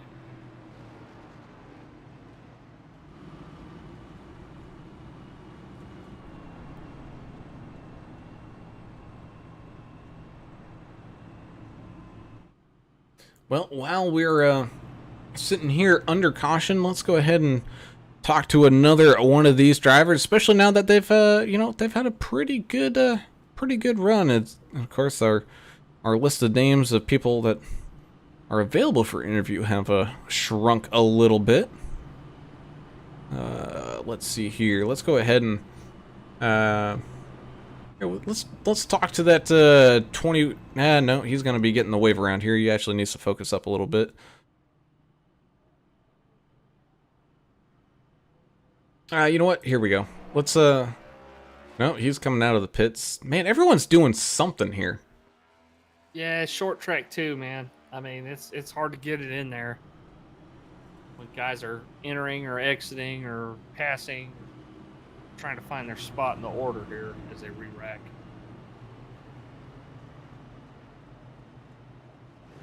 And that indeed is looks like we're gonna get things re-racked and stacked up here from Rockingham. People trying to get to where they need to be, as it looks like the lights on that pace car turn on off and we get ready to head back down green flag racing. It's going to be Thornton and Hurst up at the front. You got Ray, Pandisio, Hoggard, and Hoytsma all on this lead lap.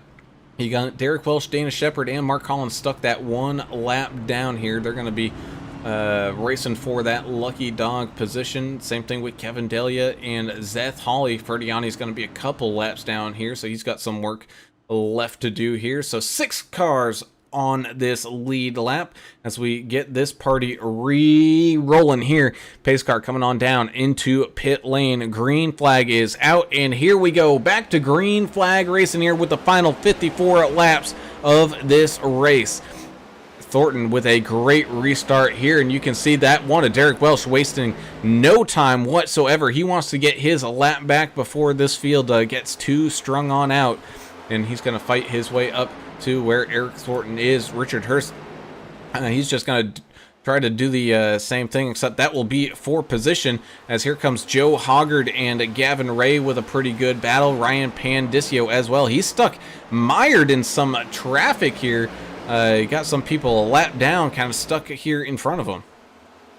Yeah, only 6 cars being scored on the lead lap, I think. We'll find out when they come back around here. Kind of a strange situation here, having so few cars on the lead lap. A bunch of cars trapped 1 lap down. They're going to have to fight it out for the next lucky dog, should we get one. We've got 52 laps here at the stripe. And Determine that. speaking of, the one of Derek Welsh, one of those lucky dog guys trying to make his way around the 22 of Eric Thornton here, side by side as they come back down across the line. So getting his lap back the hard way one of Derek Welsh. But because of that fighting, though, Richard Hurst, he saw an opening. He squeezed up in front of Eric Thornton here. He's able to now take control of the race lead. Right behind him, though, you still have Ryan Pandicio finally being able to get clear of some of that traffic and have some open track. He's going to have the 64, Joe Hoggard, stuck behind him here. Still got some traffic left to kind of shuffle through, though.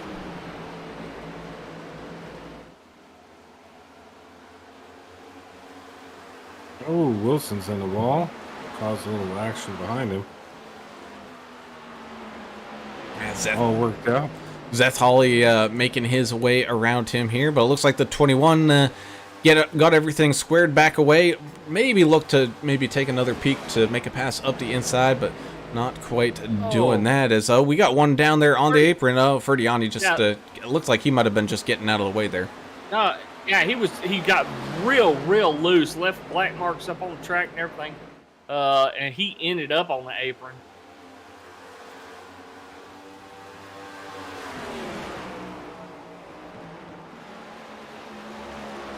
Kind of spreading out here as this thing gets closer to 50 to go. I'm gonna have to call the Yahtzee man and see what happens. Yeah, less than 50 to go now. Showing a couple lead lap cars here on lap 152. Yeah, close to 50, 150. I don't know. Hell, Yeah. it's hard to tell when there's 200. Yeah, of them. especially when the lead lap. You're looking at a car that might not be. I was on a a different number. Yeah. It was on a different car, but yeah, we're closing in on it. We are, speaking of closing in on it, the 22 of Eric Thornton losing a couple spots here to the 64 and that 663 of Pandicio. I mean, those older tires, because he came down to pit quite a bit before where that caution came out. So he is running on those older tires. That's all hard impact into the outside wall goes Ferdiani. 22 scraped it as well once again. Thornton started this race so strong, and by no means is he out of it. He's still solid fourth position right now. I think his biggest problem right now is just tire wear. He, on that long run, just maybe tore up the rubber a little too much to try to open up a gap early, and ended up falling backwards through this field and then coming back down came into the pit lane a little earlier than everybody else. So that is where some of the problems are being had, as the 23 of Collins and the 48 of Seth Hawley having a good battle here. How about this 76 machine? Mark the 88 right there. Richard Hurst. What a race he's had so far. Just flat dominant out there right now. 2.5 second lead over second place. Great job by him out there. Ooh, he snakes into that outside wall a little bit here, tucked up behind that one of Derek Welsh. Next car here eligible for that lucky dog right now is the 44 of Dana Shepard. He's got a little bit of a good lead over the 43 of Delia. Talking about a good little lead here, Richard Hurst, he's still out in front by a good chunk of time, about 2.5 seconds, as Joe Hoggard and Ryan Pandicio are, just due to how the restart happened, we had, lap traffic mixed in with lead lap cars here, and that forced them to kind of shuffle on through and have a lot of work ahead of them. Derek Welch able to unlap himself. Really trying hard to stay on the lead lap here now.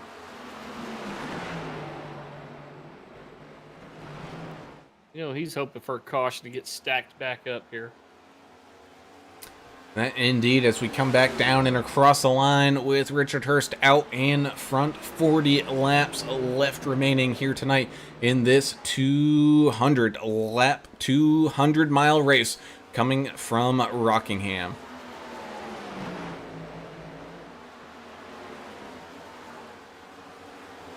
Oh, me. I should have packed me a lunch for this one. I don't need you stinking the booth up full of gumbo. That's It's one of the most beautiful smells in the world. I don't know what's wrong with you. You had some bad gumbo somewhere. I don't think I've ever had gumbo. Well, next time we're in town. Next time we're in the same location. I have to treat you some. As long as it ain't nothing, man, it like up here it's now, starting to fall, wintertime, it's soup season, Yeah, So- soup, chili, stew. So now it's up here, it's the New England clam chowder, and oh gosh, I just want to not be in that room anymore. It's just the smell. I just can't get behind it. The seafood smell. Well, I think it's the seafood plus whatever cream stuff that they put. It just bleh. As the 48 and looks like the 43 have a good battle here side by side heading down. I guess it's called Thunder Alley, that back straightaway. Yeah, they've been having a pretty good little battle here. Let's see if the 43 is able to return the favor here. Oh, he scraped the wall a little bit, but he's got a huge run. Not able to follow through, so like the 48 will retain that position, that ally number 48 Chevy Camaro. And because of that little battle of the 23 and Mark Collins, he was able to try to fight his way back up into this fight and sneak up into a top 10 position. Oh, look at old Mac. He's trying to pass the 43 here. Side by side they go down into turns, looks like 1 and 2. And look at old Mac getting that spot. Good job there for him as Eric Thornton comes on down into the pits. I think my assumption is right, just feeling those older tires here as everybody kind of shuffling around him and whatnot. But Tom Wilson and Vince Short here is going to be side by side for a second. You figure that most of these guys do have an extra set of tires just waiting to burn here in the last, I don't know, 30 laps or so. Man, I wouldn't doubt it. I think that would definitely be something that's pretty important. As still side by side go that 15 in the 21. Looks like the 15 just getting enough of a run here and making it stick, gets that pass done. But here comes up on the outside that 21 fighting on back. Yeah, Tom Wilson 6 laps down, but he's out there still trying to do whatever he can to make position. He is racing against the 15 of Short right now. They're the only 2 cars that are on 6 laps down right now. On the same lap.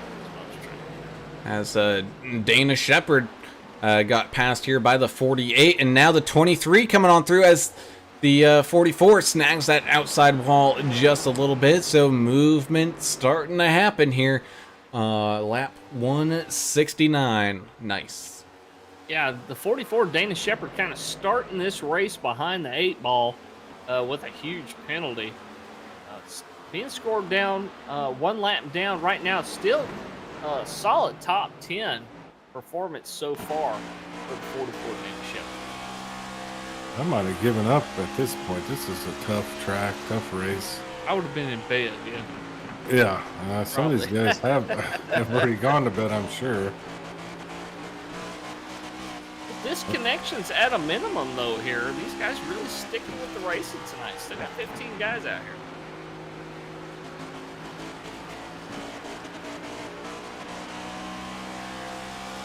Man, as we ride here in the gearbox, or the back bumper, I should say, of the 76 Richard Hurst, you can see there the 64 Joe Hogger just absolutely on rails here tonight, catching on up and looking to maybe try to make a pass. And you can hear Hurst as he's making his way through the exit of these corners, as he's getting back on the throttle. Man, he's doing a lot of throttle work, making sure that car doesn't get loose and spin underneath him here. Yeah, you got to feather it. Make sure you... Oh, getting into some traffic. The 97, just as the 64... Oh, man, the 97 going to go up and hit the outside wall, just as the 64 is trying to make a pass here on Richard Hurst. Oh, man, and there goes the 21 as well, snagging the outside wall. So, got some dangerous racing going on out here. Basically, the pick and roll just happened to Richard Hurst. Joe Hogger, the beneficiary of it. Man. Derek Welch just came down. And Derek Welsh, one of those guys that fought so hard to get on back to the lead lap, now shuffling backwards through the field here once again. So now it's the 97 of Dave Hoytsma who's in that lucky dog spot for right now, but Gavin Ray coming on down into the pits here in fourth. Looks like he's going to be able to take that spot away. With Hoggard last pitting on lap 139, Hurst on 142, and Pandisio on 140. So they're right around the same lap. Kind of looking at these guys who are coming down into the pit lane now as we're creeping up on the 25 to go mark. Do you think these guys are going to be able to make it? Oh, man. You know what? I wish I would have been able to run some fuel runs for tests today just because of this. You know, because I knew this question was going to come up. Yeah. We got contact. I don't know. 88 and the 663 get involved in each other. The 88, or I should say the 76 of Hurst, getting the much worst end of that stick here. He's going to have a lot of damage up on that right-hand side. Wow, what caused that? What started that whole deal there with Hurst? I don't know, but I can tell you we can go back and take a look at that one here. Let's head on up to our race chopper camera, heading down into turns 1 and 2 here, down across the line. Looks like, the 663 snags the outside wall a little bit, but it looks like he's okay, as the 76 then, just on turn exit, comes back up across to Pendisio's bumper here.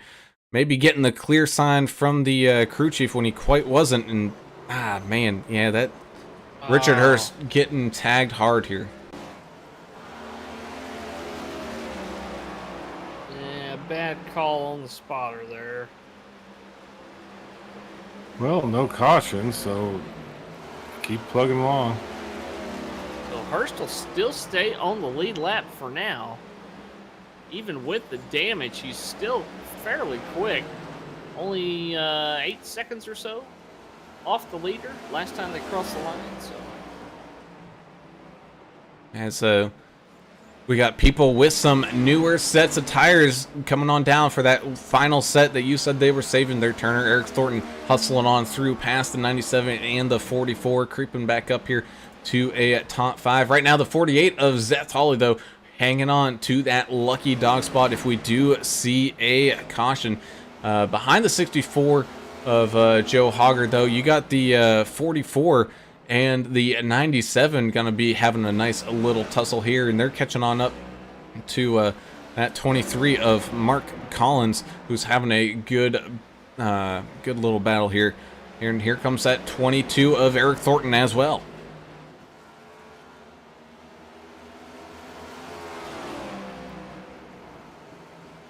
A lot has happened tonight, and it's going to be crazy to see how it shakes itself out, because I really have no idea how this thing's going to end.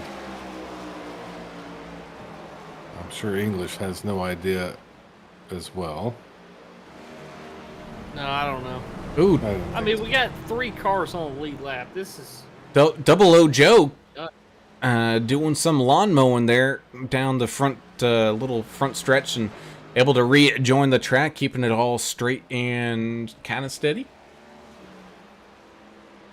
As with those new tires, here comes that 22 of Eric Thornton now, busting past that 48 of Zeth Hawley. So now Eric Thornton in that lucky dog spot. You best be sure he's one of those guys praying for a caution here. Get back up onto that lead lap. As he has the freshest set of tires right now. But if we do see a caution, I would expect to see the 64 and the 663 to come down to put on their final sets as well. Well, guys, Hoytsma just scraped the wall again. If you want to see some wall scraping, join us next Monday night for Darlington. The lady in black, they call it. We're going to have tire rubber scraped all over that fresh white paint on that track next Monday night. So that's a don't miss one.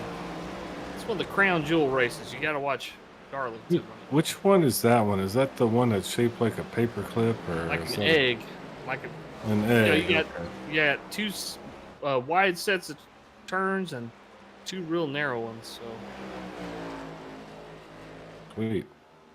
It is a weird track, and like half the track is banked on the apron, and the apron creeps up into the corner. It's a weird track. and the weird shape is because I guess there was a pond or something on one end of the property, so that's why the one end of it's narrow and the other end is wide. They wanted to make the whole thing wide like that, but they couldn't get rid of the duck pond down there, so they had to narrow up two of the turns.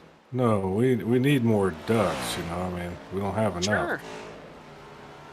You ever seen that Ron White where he hates Canadian geese? That's a pretty funny. No, but I'll look it up. Yeah, he does not like That's pretty Canadian funny. geese. Yeah, I'm- that's pretty I'm- funny. In all fairness, I don't like them either. Yeah, they're mean little suckers, aren't they? I'll shoot them any day. Oh yeah, they're mean, and they land on your golf course and crap all over it, and so then your golf ball's all covered in geese. Well, then you'll turd like and- this too. That was the premise of the little Ron White deal when he was talking about geese. Google it. Do the YouTubing. It's all over the internet, I imagine. So 27 of Gavin Ray passes the 33 of Paul Ferdiani, squeezing his way up back to a top 10. He's got a little work to do. He is a lap or so different from the 97 of Dave Hoitzma here. It looked like that 23 of Mark Collins having a little bit of an issue, but we're closing in on the final 10 laps to go. Joe Hoggard out there with a little under a 2-second lead over Ryan Pandisio. Richard Hurst, though, yeah, I think he's feeling okay right now, but the gap behind him is closing on that from that 22 of Eric Thornton as they continue to put laps away here. Oh, Joe Hoggard now maybe saving some fuel or something, or tires for a race here at the end, because that gap just dropped down about 0.3 of a second.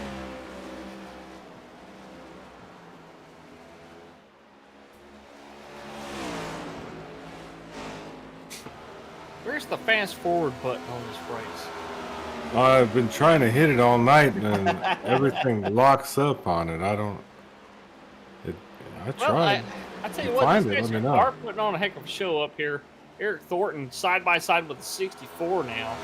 Yeah, he's one of those ones trying to get his lap back the hard way here. Yep. As they go side by side here again. And of course, Joe Hoggard doesn't want this to happen.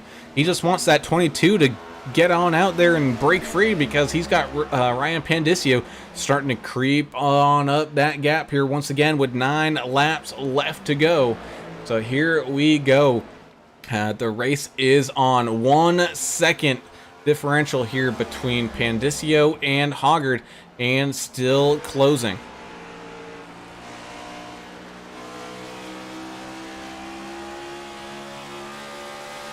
Man, Eric Thornton has driven well all night. I mean, I guess he got caught up in some stuff, but he really is.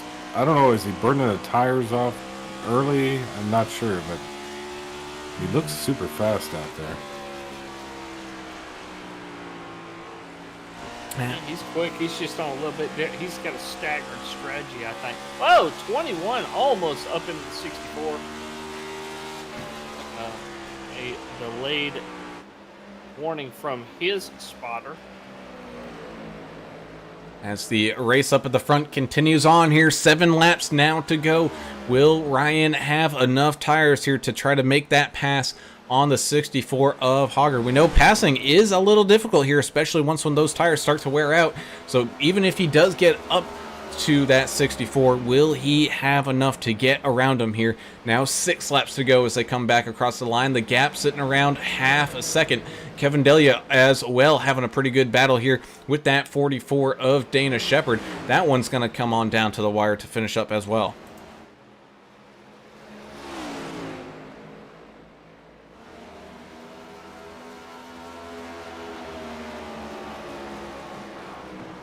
And just like an endurance race, and you could race for 23 hours and 59 seconds, but all that matters is what happens on that final lap, in that final second, as that 663 of Pandisio creeps on up ever more closer, putting that pressure here on the 64 of Joe Hoggard.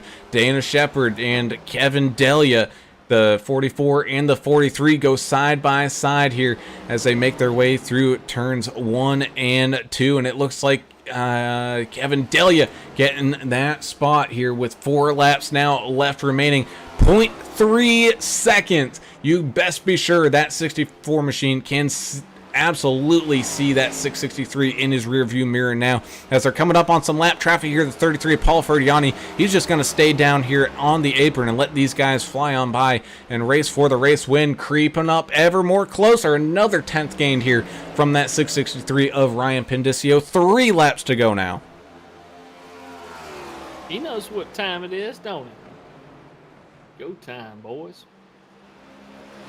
At 64 of Hoggard trying to make that car as wide as possible here, running that middle line here, not allowing that 663 to try to get that nose underneath him or too far to the outside of him here. 2 laps to go now, just a few more sets of corners here as the 64 gets a little loose. That's going to give an opportunity for the 663 to make a move. He looks outside, now back to the inside. Can he make this run stick coming up on the inside as they exit turn number 4? It's not gonna quite be there.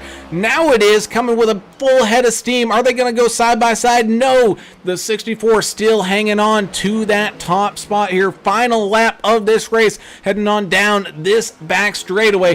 The 663 sizing up Hoggard for one last attack, getting underneath him, not quite able to make it stick, having to lift once again, coming out of turn number 4. The 663 with a little too much go-go juice, not quite enough, giving the 64 Joe Hoggard the race win.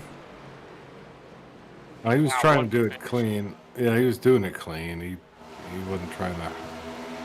He might have been trying to push him just a touch, but he wasn't trying to turn him or anything. So, Pandisio, classy race there at the end. Joe Hoggard, great way to hang on. And look at Richard Hurst. Hang on. So, pretty cool. Richard Hurst hanging on for a top 3 finish. Eric Thornton did as best as he could here to try to catch on up to him, but still about 5 seconds shy. But still a solid top 5 spot for him. Zeth Hawley having a great finish inside that top 5. Mark Collins fought till the end. 43 of Delia and the 44 of Shepard had a great battle here, coming down to the end as well. But Joe Hoggard faces all the pressure. As I think the 48 of Seth Hawley there was trying to maybe do a little celebration with the 64 and ends up spinning out, but that's okay. The 663 of Pandisio is going to give him a little love tap here and say, hey man, that was a heck of a race. Good job. Zeth Hawley wanting to celebrate being the first car a lap down, which is a great finish here. It's a top 5 finish here at Rockingham. It is. So I mean, after dealing with that, I don't blame him for trying to celebrate a little bit, get this thing over with. Going backwards down the pit road. Why not? Sure.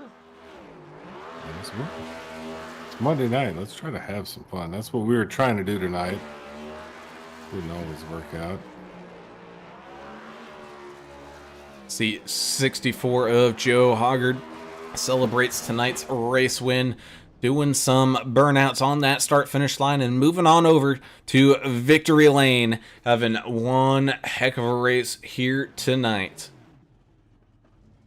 Yeah, while he's getting things all sized on up, let's go ahead and talk to some of our race finishers here, our podium finishers, as the 76 of Richard Hurst down here on in a 3rd place podium finish. Richard, got a copy, buddy?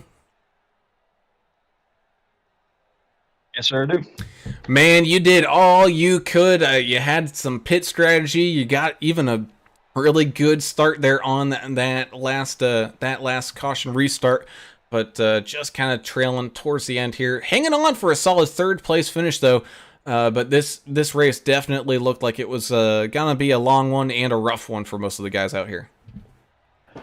Yeah, hats off to those guys out there. I haven't even turned a lap at this track.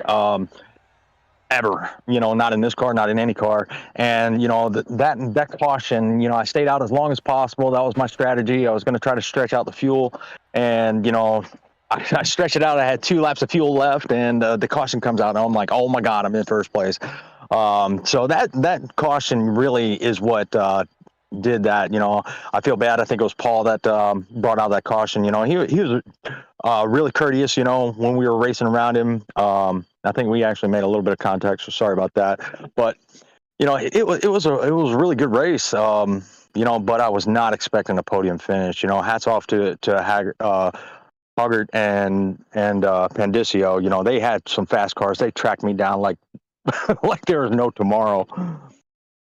Well, next week, you can almost say same but different. We got an old school rough surface. Darlington is on the schedule for next week. You said you haven't turned hardly any laps here. What about Darlington? Is that a track you're well versed at? And if not, looks like you might have some work to do because the Lady in Black is not a friendly track. I probably won't have the right side of my car left. Neither will half the field, I'm betting. It's not a bad track. I run pretty good in trucks, but these cars are a totally different beast when it comes to the next gen. So, I'm going to put some practice laps in and see what I can do. If not, I'm going to hang out the back and hope for the best, save that fast repair, and maybe I can pull off, a lucky one like I did tonight. Yeah, you did. You're one of the few people on the lead lap. What a crazy thing that is. A third place finish. That's pretty respectable here. Do you have anybody you want to thank before we let you go? Any shout outs? Man, I got to thank Derek, man. He puts on a really good league. I appreciate him letting me, race with them. You guys up in the broadcast, I listen to you.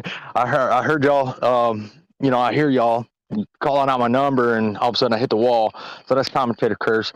But y'all put on a really good broadcast, and for everybody out there watching, y'all may not be my fans, but thanks for spending the evening with us and watching us race and cheering us on. We wouldn't be here without y'all and them. Awesome. Means a lot coming from you, Richard. We've seen your work too, man. We really appreciate it. I appreciate that. I really do. Well, man, a good job finishing on the podium, especially after the kind of the long layoff that we had here between the All-Star race or not even the All-Star race because that didn't even happen. So nice long time off. But we're back to racing here once again on Monday nights, and congratulations on the third place finish. I appreciate that, and once again, congratulations to Joe and Ryan. He's a class act, ain't he? That indeed. As we move on up this leaderboard to talk to our second place finisher, just try as he might, the 663 of Ryan Pandicio. Man, Ryan, you made what seemed like an endurance race come on down to the very last second and put this one in a good spot for a interesting finish, to say the least, man. Talk about kind of walk us through the race, but especially here the last few laps where you crawled right back up to Joe's back bumper there. And was it the tires, or what was it that was so hard to pass here on those last few laps? Honestly, I think the tires were a little too worn for me to really make a aggressive move, but no, I thought I had a good run on him, and he threw a block, and I couldn't do anything with it. I wasn't gonna wreck him for it. Overall, the race was good. Setup's a little snug. Track temperatures changed around a lot, so it kind of changed the handling middle of the race. So sometimes it would get really tight, and other times it'd be fine. But yeah. Well, next week, the schedule says Darlington. It's kind of like this track in that it's not very wide. It's hard to pass. Both ends of the track are different. what are you going to do to prepare for next week? And who are the drivers specifically, if you can think of anybody that stands out in your mind that would really, really be good at Darlington? Because we've seen you race. You're good, damn near everywhere you go. But who are you going to be watching for coming up in your rearview mirror at Darlington next week? Honestly, Darlington, probably almost everybody. I'm not the greatest there. Hopefully, it drives. I think it drives a little similar to this track in the sense that you're running the high line and kind of arcing it on entry and exit. I think maybe the biggest threat, if I guess maybe Joe and Eric.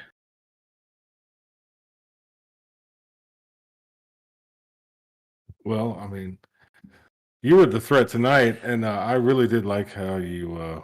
That was classy at the end. You didn't turn him. You gave him a little tap. I thought it kind of hurt you more than him, but you did a great job out there. This was definitely a struggle of a race, and end up where you did. Congratulations, awesome job. You have anybody you want to shout out to? Thank you. Yeah, I'd like to shout out to Joe. That was probably one of my best battles for a win ever. You guys, Docket, and the guys over also at Nexus Esports. They've been supporting me for the last year, and yeah. Awesome, Ryan. Well, congratulations on the second place finish here tonight. Welcome back to Monday Night Racing after that long little break that we had, and we look forward to seeing what you guys can pull out of the hat next week coming up at Darlington. Thank you. And moving on up, this poor guy, man. There we go. This poor guy, man, he had to wait dang near 4 weeks before he could get this win here tonight at Rockingham. It's Mr. Joe Hoggard in that 64 machine. Joe, congratulations. It's been a long time coming, literally and figuratively here, and it just looked like you were riding on rails out there here tonight. I had a good race. I mean, it's obviously I won, so it was a good race. But I mean, shout out to Eric and Ryan and Richard, because I honestly, if we would have had a late caution, I think Eric walks away with it because he had the short run car and he had the fastest lap, everything. Like, he was the man on a short run. Ryan, honestly, if I threw a nasty block on him towards the end of the race, probably 2 laps to go, that I could only throw on a teammate, which sounds really bad, but no other team would have lifted. But if he got underneath me, he wins the race. This was a barn burner and this was an absolute treat to race, and it was a ton of fun, and I really, really hope that races continue to be like this, because this was fantastic. Well, we're so glad that you did so well out there, and yeah, man, you talk about competition. It was all over the track, and an exciting race for sure. Next week we got Darlington coming up, but I also want to ask you about the tribute race you got coming up as well. We see you've got the hashtag Jimmy Strong paint out there, and childhood cancer is a real big problem in our country, and but y'all got that tribute race coming up here in about a week and a half. And we got a lot of folks wanting to join that race. You might even get a couple of broadcasters in there with you. I know another outfit is going to be broadcasting it, so I think a couple of us are going to join it as well. But raising money for childhood cancer, that's just a great deal.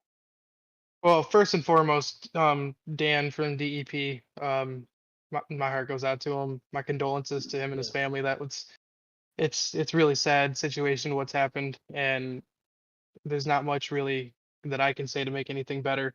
As for the tribute race, I'm still considering it. I think I might run it, but it depends on what I have going on that weekend.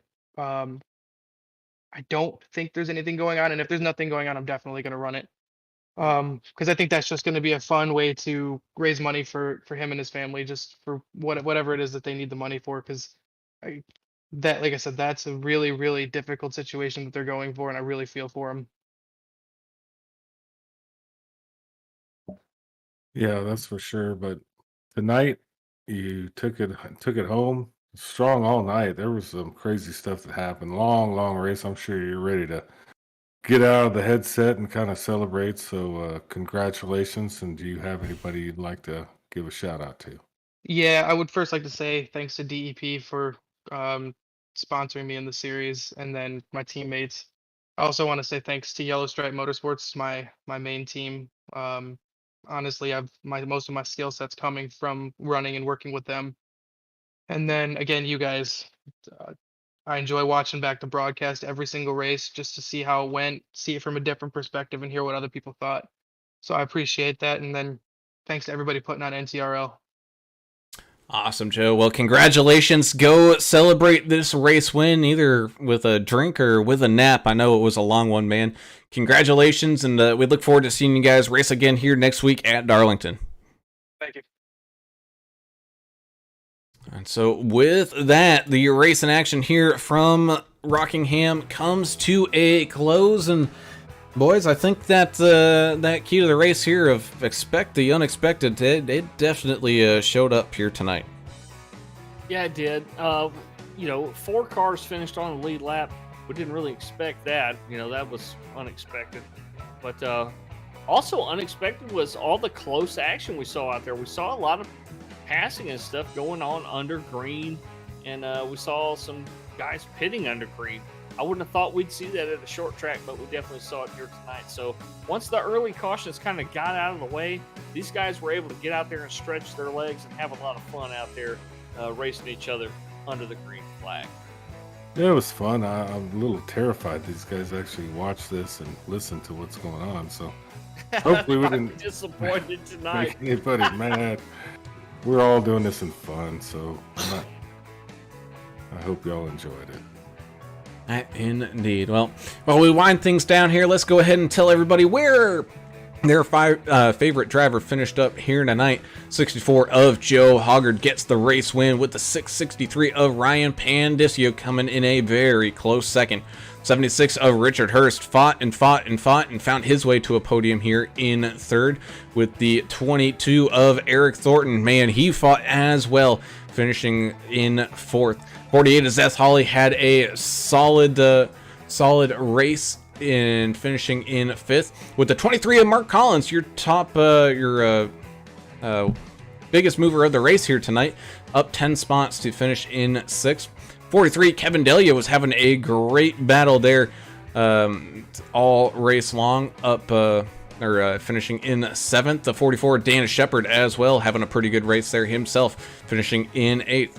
97 of Dave Hoytsma finished up a few spots to end up in ninth, with the 27 of Gavin Ray hanging on to a top 10 finish here tonight. Now, Paul Ferdiani in the 33, that World Series of Poker machine. The gambler had some trouble out there, mostly with the wall, but he still had a solid finish there. He'll finish in 11th. Double O Joe Bennett started way back in the back of the field, but able to lock down a solid 12th place. He'll finish 6 laps down.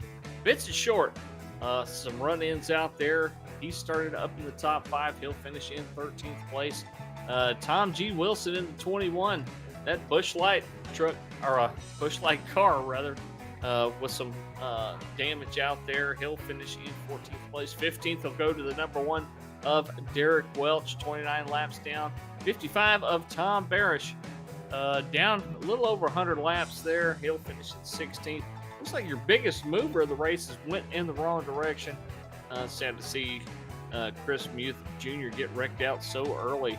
That 3 machine wrecked out with 50 laps under his belt. Thomas Welch, a little bit worse there. He wrecked 25 laps in, finishing in 18th. 19th, Jason Kraft. It looks like he connected but didn't grid the car. I'm not sure if he's going to get any points tonight. And thanks once again to the Chef Boyardee, Matthew Jones, for being race control tonight. I think he's going to be back doing race control again. I just saw a message from him on YouTube. So great job tonight, man. Indeed. And as always, We thank you all for tuning in and watching, even when we get long races like this, man. It's your guys' support that helps us get through it, and you guys are 100% of the reason why we do this in the first place. So thank you guys so much, and be sure to hit that subscribe button and that notification bell to be sure that you get up to date and alerted whenever we go live, as well as a big thank you to the race sponsors over here, such as ButtKicker. Enhance your sim haptics here and that sim experience with a ButtKicker unit here today. Same thing with JP Designs and 3D Prints. Be sure to get in contact with them if you want a custom paint for the iRacing service here, as well as some button boxes. He does a little bit of everything, and even 3D prints, so be sure to go give them some love. Same thing with Admin Box, your premier button box solution for race control admins here, where at the push of a button they can throw yellow flags, clear blacks, give people black flags, do whatever they need to do. So be sure to look up that one. As well as tonight's race sponsor of Country Through the Ages. Be sure to go check them out at countrythroughtheages.com to kind of get the history on country music and some of the artists involved in it. Because, man, country music, it had to start from somewhere, and it's always good to know where some of your favorite music got their beginnings from. So be sure to go jump over there, and they do a great job of setting all that stuff on up. As well as some other great sponsors, such as Track Bar Media, on board here all season long. Be sure to go check them out for some great virtual as well as real life racing photography as well as videography. They do a great job over there. Sim Gear Central, some button boxes that has all the flips, dials, and knobs that you could possibly need here, all at the reach of your fingertips. Be sure to at checkout mention the NTRL and AAA Broadcasting to get 10% off, as well as TrackDogsRacing.com. Don't worry, there's going to be some AAA merch jumping onto that store here shortly. But you can also get right now some Numb Thumbs Racing League gear, as well as Numb Thumbs Trucking, Numb Thumbs Gaming, basically everything available over there at TrackDogsRacing.com, the proud merchandising solution here for the Numb Thumbs Racing League. Well, with that, we get to see you guys again tomorrow night with the HCK Beagles Racing League. They're I don't know where. I think they're headed to Rockingham as well. Or was that I don't know what week we're on anymore. But either way, we're gonna have a great race tomorrow night with them here coming up tomorrow. And I know, John Buckley, you're waiting to hear about who's fan of the race, but you know what? We're gonna keep it a secret, dang it, because that's just how I want to do it. Mr. English, go ahead and announce it for these fellas. I wish you wouldn't do that to me, because it's funny, because John Buckley is the fan of the race, and then we never segued into announcing that he was the fan of the race, and it's ironic that he brings it up. He's like, hey, did I miss who's the fan of the race? So thanks a lot, John, for reminding us. We already notified the admins who the fan of the race was, and it was you. But thanks for mentioning it, because we always announce it on the air, but we just, I don't know. It's one of the crazy nights that we just didn't work it in. We've been off for far too long here. Holy smokes! I'm telling you, that's part of it too. So thanks, John Buckley. We appreciate all your input and your comments and your support week in and week out. You guys are the reason why we do this, so appreciate you, John. Well, on that note, we give you guys the gift of sleep as we tune off here for tonight, and we look forward to seeing you all tomorrow. But until tomorrow, I'm Alan Brown. For Alan English and Adam Turner, we're signing off. We gone. See ya.